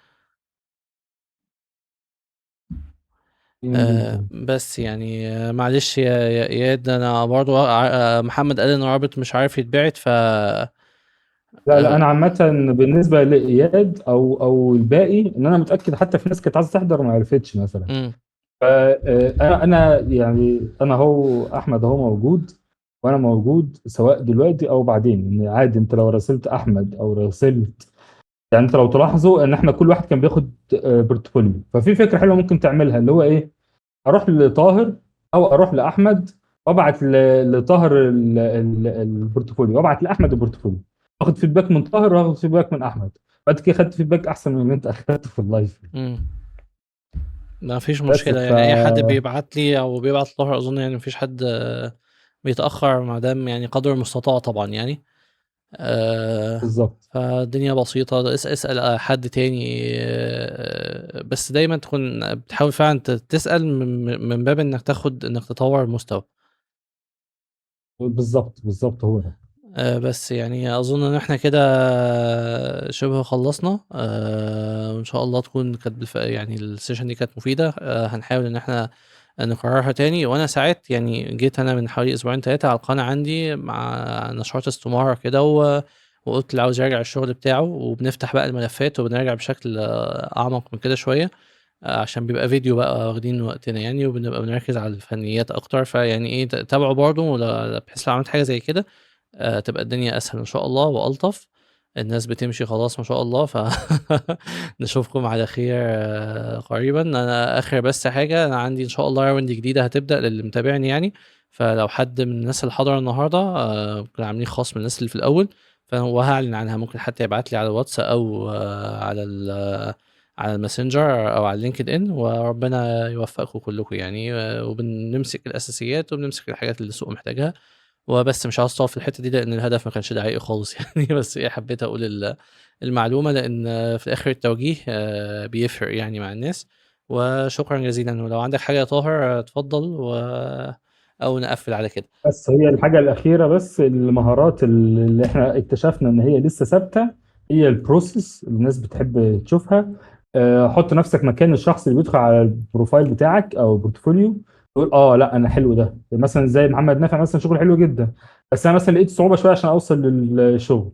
الجزء مثلا كان فيه علي كان عامل البورتفوليو بتاعه تحفه، لكن اكتشفنا مثلا انك انت ممكن تضغط على اللينك ممكن يفتح او ممكن ما يفتحش، وهكذا. اكتشفنا برضو ان الصور اللي من بره مهمه جدا. اكتشفنا ان الموضوع المرونه، ان انا ممكن اعمل البيهانس بتاعي مثلا في البرزنتيشن وافصل فيه براحتي. من ناحيه تانية، ان انا يبقى معايا برزنتيشن ده ممكن اعمله كاستمايز على كل كلاينت انا ممكن ابعت له. زي ما شفنا مع زيوس مثلا، ان هو بيشتغل مثلا في حاجات بتاعت الالعاب والجيمز، هو ممكن يعمل ده لشركات الجيمز ويبعت. لما يبقى في حاجه تخص الايجيسيز هيطلع شغل المسلسلات او شغل الانيميشن كانيميتور ان هو يطلعه. فدي حاجه كويسه جدا يعملها السينيور. عرفنا بس مثلا ان الجونيور مش لازم تعمل الشغل كتير جدا، وتنوع في التولز على قد ما انت بتطلع شغل يكون الكواليتي بتاعته كويسه، وتزود في البيرسونال بروجكت. شفنا اكتر من بورتفوليو ما شاء الله بيوزعوا ما بين الدوكيومنتس، ما بين الويب سايت، وكمان عامل له لينك بيهانس. هو ده التنوع اللي انا شايفه ان هو مطلوب نوعا ما، وان النقد مش شرط فقط اللي هو تحسين الشغل، ممكن يكون شغلك وبستايلك انت بتجيب عملاء بالفعل. احنا ما لناش دور ان احنا نقول لك شيل ولا ما تشيلش، بس احنا بنبص بس الناحيه اللي هو طب انت لو هتحسن هتعمل ايه؟ ما فيش عيب عندك، على قد ما احنا بنحاول نخليك تبص على جهات تانية مش اكتر يعني. واكتشفنا كمان ان اغلب الارتست، اغلب الفنانين الابريشيشنز عندهم الله ينور تحفه يعني. ناس ما شاء الله مثقفه، وبتبدا تشوف شغلات حلوه جدا وشغلات كتيره. في شغل اهو معانا تاني اهو، انا متاكد برضه لو دخلت على الابريشيشن هتلاقي شغل ان شاء الله يعني. بس هو اياد بعت لي على الخاص، فيعني عشان برضه ما يزعلش. حلو جدا. اياد تاني غير اياد الاولاني، فمعلش نبص عليه برضه بصه. وطبعا انا متفق معاك جدا، يعني انا موضوع الابريشيشن يعني ده بيثبت ان الناس عارفه الشغل الحلو فين، عارفه بتعمل ايه، بس عايز حد يدوس عليها اللي هو يلا كمل دوس بقى. struggle with turning ideas into a consistent content. They even stuck to search for new ideas. Introducing Conti, a platform check your channel, profile, and pages. Connect YouTube, TikTok, and Instagram in one. يعني بشكل عام لطيف. بس بصوا يعني أنا النقطة اللي أنا هقولها برضه دي نقطة مهمة. في الأغلب بيبقى باين اللي بيبقى الشغل بتاعه هو فاهم الأساسيات كويس، وبعد كده بيبدأ يطبق ستايلات مختلفة، وما بينه والفرق ما بينه وما بين اللي ممكن يكون بيقلد توتوريالز معينة، وتحس إن الشغل محطوط كده ورا بعضه مش راكب على بعضه قوي. فانت الشغل بتاعك ناعم يا اياد وحلو بنسبه كبيره، بس يعني ايه في حاجات بحس ان ايه، يعني مثلا هنا ما حسيتش ان الشغل ناعم، في حاجات تانية حسيت ان الشغل ناعم. فده بيديني احساس ان ايه، ان انت الحاجه الناعمه دي انت ماشي ورا توتوريالز معين ويقول لك امسك الجراف واعمله كده، وهنا اعمله كده، فطلعت اللقطه دي حلوه. تيجي في لقطه تانية تحس ان هي مش ناعمه، ما فيهاش ايزنج. يعني دي مثلا فيها ايزنج، دي فيها ايزنج، في حاجه تانية ما كانتش حلوه. فده بيديني انطباع. فمعنى كده ان انا محتاج يعني ايه على طول اكون بطور نفسي في الاساسيات، واكون على طول بشتغل مشاريع، ومع الوقت هتيجي ايه هتظبط معايا يعني. بس يعني هنا ما ظهرتش النقطه، في حته تانية ظهرت وهكذا. بس حلو جدا الستايل بصراحه اللي هو عمله. ما انا زي ما انت قلت اللي هو الستايلات بيبقى كويس. هو برافو عليه ان هو داخل على شغل السوق على طول، هو عارف شغل السوق عاوز حلو ايه جدا داخل عليه. ولكن زي ما احنا قلنا كده ان هو محتاج انت اول شغلانتين غير اخر شغلانتين بالظبط، في فرق كبير خالص. حتى البرزنتيشن نفسه احلى بالظبط كتير جدا كان. هو بيسأل سؤال، انا صراحه ما استخدمش موسيقى على الفيديوهات بتاعي، فهل ده يصعب عليا ان انا احصل على شغل لاني بحط الشرط ده؟ انا شفت السؤال، بس انا ما اقدرش اجاوب قوي. فيعني دي حاجه انا ما اقدرش اجاوب عليها قوي الصراحه. يعني هي اصلا يعني احنا عندنا بشكل عام لما بنيجي نشتغل في اماكن، انت في حاجات كتير بتبقى غصب عنك، فانت عشان كده بتلاقي مثلا اماكن معينه الواحد ما بيرضاش ان هو يقدم فيها اصلا. يعني انا مثلا لو انا لقيت شغل كل الحاجات فيه مثلا شغل ايجنسي اصلا اغلب شغلها مع عيادات تجميل وحاجات زي كده وبتاع، فخلاص انا مش هقدم اصلا. وكمان انا في حاجات يعني بستغرب منها. في حد تلاقيه ايه يقول لك انا مش هشتغل حاجات فيها موسيقى، حلو تفتح الشغل بتاعه وتلاقيه كله بنات لابسه لبس مش كويس. طب ما لا ده اولى، ده الموسيقى على الاقل فيها اختلاف وان كان بسيط يعني خالص. صح جدا صح جدا. فانت خد بالك هو نفسه بس ما عملش يعني. هو يعني انت مش عشان كل يقول لك الموسيقى فانت تروح ايه خلاص انا مش هشتغل حاجه فيها موسيقى. طب وبنات يا باشا اللي عندك دول في ايه؟ فانت تبقى يعني يبقى الموضوع واخده على بعضه. وبصراحه في حته الشغل دي في جزء انك ايه، يعني انا مش قادر اقيم الموضوع، بس انت بنسبه كبيره مش هتلاقي حاجه بيور قوي، فانت قدر المستطاع بتحاول تشوف الاحسن اللي موجود. خصوصا فاهمني؟ في الموشن بالذات ما فيش حد يقول لك احنا معانا شغل حرام واحنا عاوزينك تدخل فيه، فما حدش هيقول لك الكلمه دي اصلا. بالظبط. انت غالبا بتدخل وبتكتشف كده، بتستشف ان في حاجه انت هتقع فيها وقعه يعني سودة يعني. فانت بس ممكن خلاص هي الفكره بس مع اياد في حته الموسيقى، هو بس عشان هو عاوز رد مباشر. انا حاسس ان هو عاوز رد مباشر. الرد المش مباشر زي ما احنا قلنا كده اهو، اللي هو انت غالبا بتخش في حاجات حرام كتير جدا، وللاسف ده جزء لا يتجزأ في مجالات كتير مش في مجالنا احنا بس. انت بتحاول تقنن الموضوع ده على قد ما تقدر مش اكتر. اما بالنسبه للموسيقى لو انت عاوز رد مباشر، هو هيصعب عليك الشغل انك انت تحصل على الشغل، لان للاسف الموشن جرافيكس هو جزء منه اصلا موسيقى. طب هتقدر تعمل ده من غير موسيقى؟ انت وشطارتك تقدر تطلع الجزء ده بفويس اوفر بس، تقدر تظبط الشغل. ابحث عن بروفايل شخص اسمه تقريبا علاء الناقر او حاجه زي علاء الناقر اعتقد. بيعمل شغل من غير موسيقى وبيطلع شغل حلو، بس هو حسن نفسه كتير جدا في الانيميشن. عرفت تحسن شغلك كتير في الانيميشن، غالبا هتعرف تعوض الفراغ اللي هيسيبه الموسيقى، فتعرف تخصص شغل اكتر. لكن مساحتك في السوق اكيد مش زي اللي معاه موسيقى، زي مساحه الناس اللي بياخدوا شغل بيبقى فيه بنات وفيه كذا والكلام ده كله، ما عندهمش ازمه حاليا حتى مع وجود الاي اي وهكذا، عندهم شغل اكتر. بس فهي حاجه بتجيب حاجه. انت بس حاول تقنن على قد ما تقدر الجزء اللي انت بتعمله لحد ما تلاقي اجابه مباشره. هل انت حابب تكمل انك انت لا انا مش عاجبني موضوع الموسيقى خالص عمره ما احطه في شغلي، فانت تشوف هتعرف تسرفايف في السوق ولا لا. لو انت شايف ان هو ده الحرام الوحيد، فانا عايز اقول لك اهو بعد كام 8 سنين تقريبا في حاجات بلاوي اكبر من كده كتير جدا.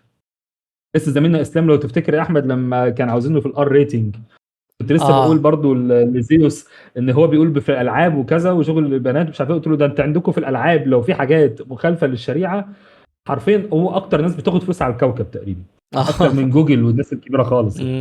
بس يلا خير ان شاء الله. ماشي. الله المستعان. ماشي يا شباب، ماشي يا طاهر، اظن كده نقفل على كده ونقول سلام عليكم. ولو عايز حاجه يبعت لنا على طول على الدي ام، خلاص لو واحنا حد محتاج حاجه يبعت لنا، وان شاء الله قدر المستطاع بنحاول ما نقصرش مع حد يعني، ونحاول نقرر السيشن دي اذا كانت مفيده ليكم يعني، وربنا يكرمكم يا رب. ويا جماعه لو احنا نسينا نرد على سؤال حد او في حاجه كنا المفروض نقولها في السيشن وما قلناهاش، هننزلها بوستس يعني، هنوزع كده بيني وبين احمد، هو ينزل حاجه انا انزل حاجه كده باذن الله ان شاء الله. ان شاء الله. ماشي يا شباب، ماشي يا طاهر، انا متشكر جدا يعني، انا ببقى مبسوط وانا معاك لان انا بتعلم منك والله واحنا موجودين. والله انا اتعلمت منك كتير جدا النهارده. لا يا صديقي ازاي بس. الله يكرمك يا رب. دخلنا معاك المنتور شيب بقى. يا سلام، انت تنور والله. حبيبي ماشي يا صديقي، الله يكرمك يا رب. خلاص يلا تصبحوا على خير، اشوفكم على خير ان شاء الله. شكرا على خير وشكرا عفوا، شكرا لحضوركم جميعا. السلام عليكم.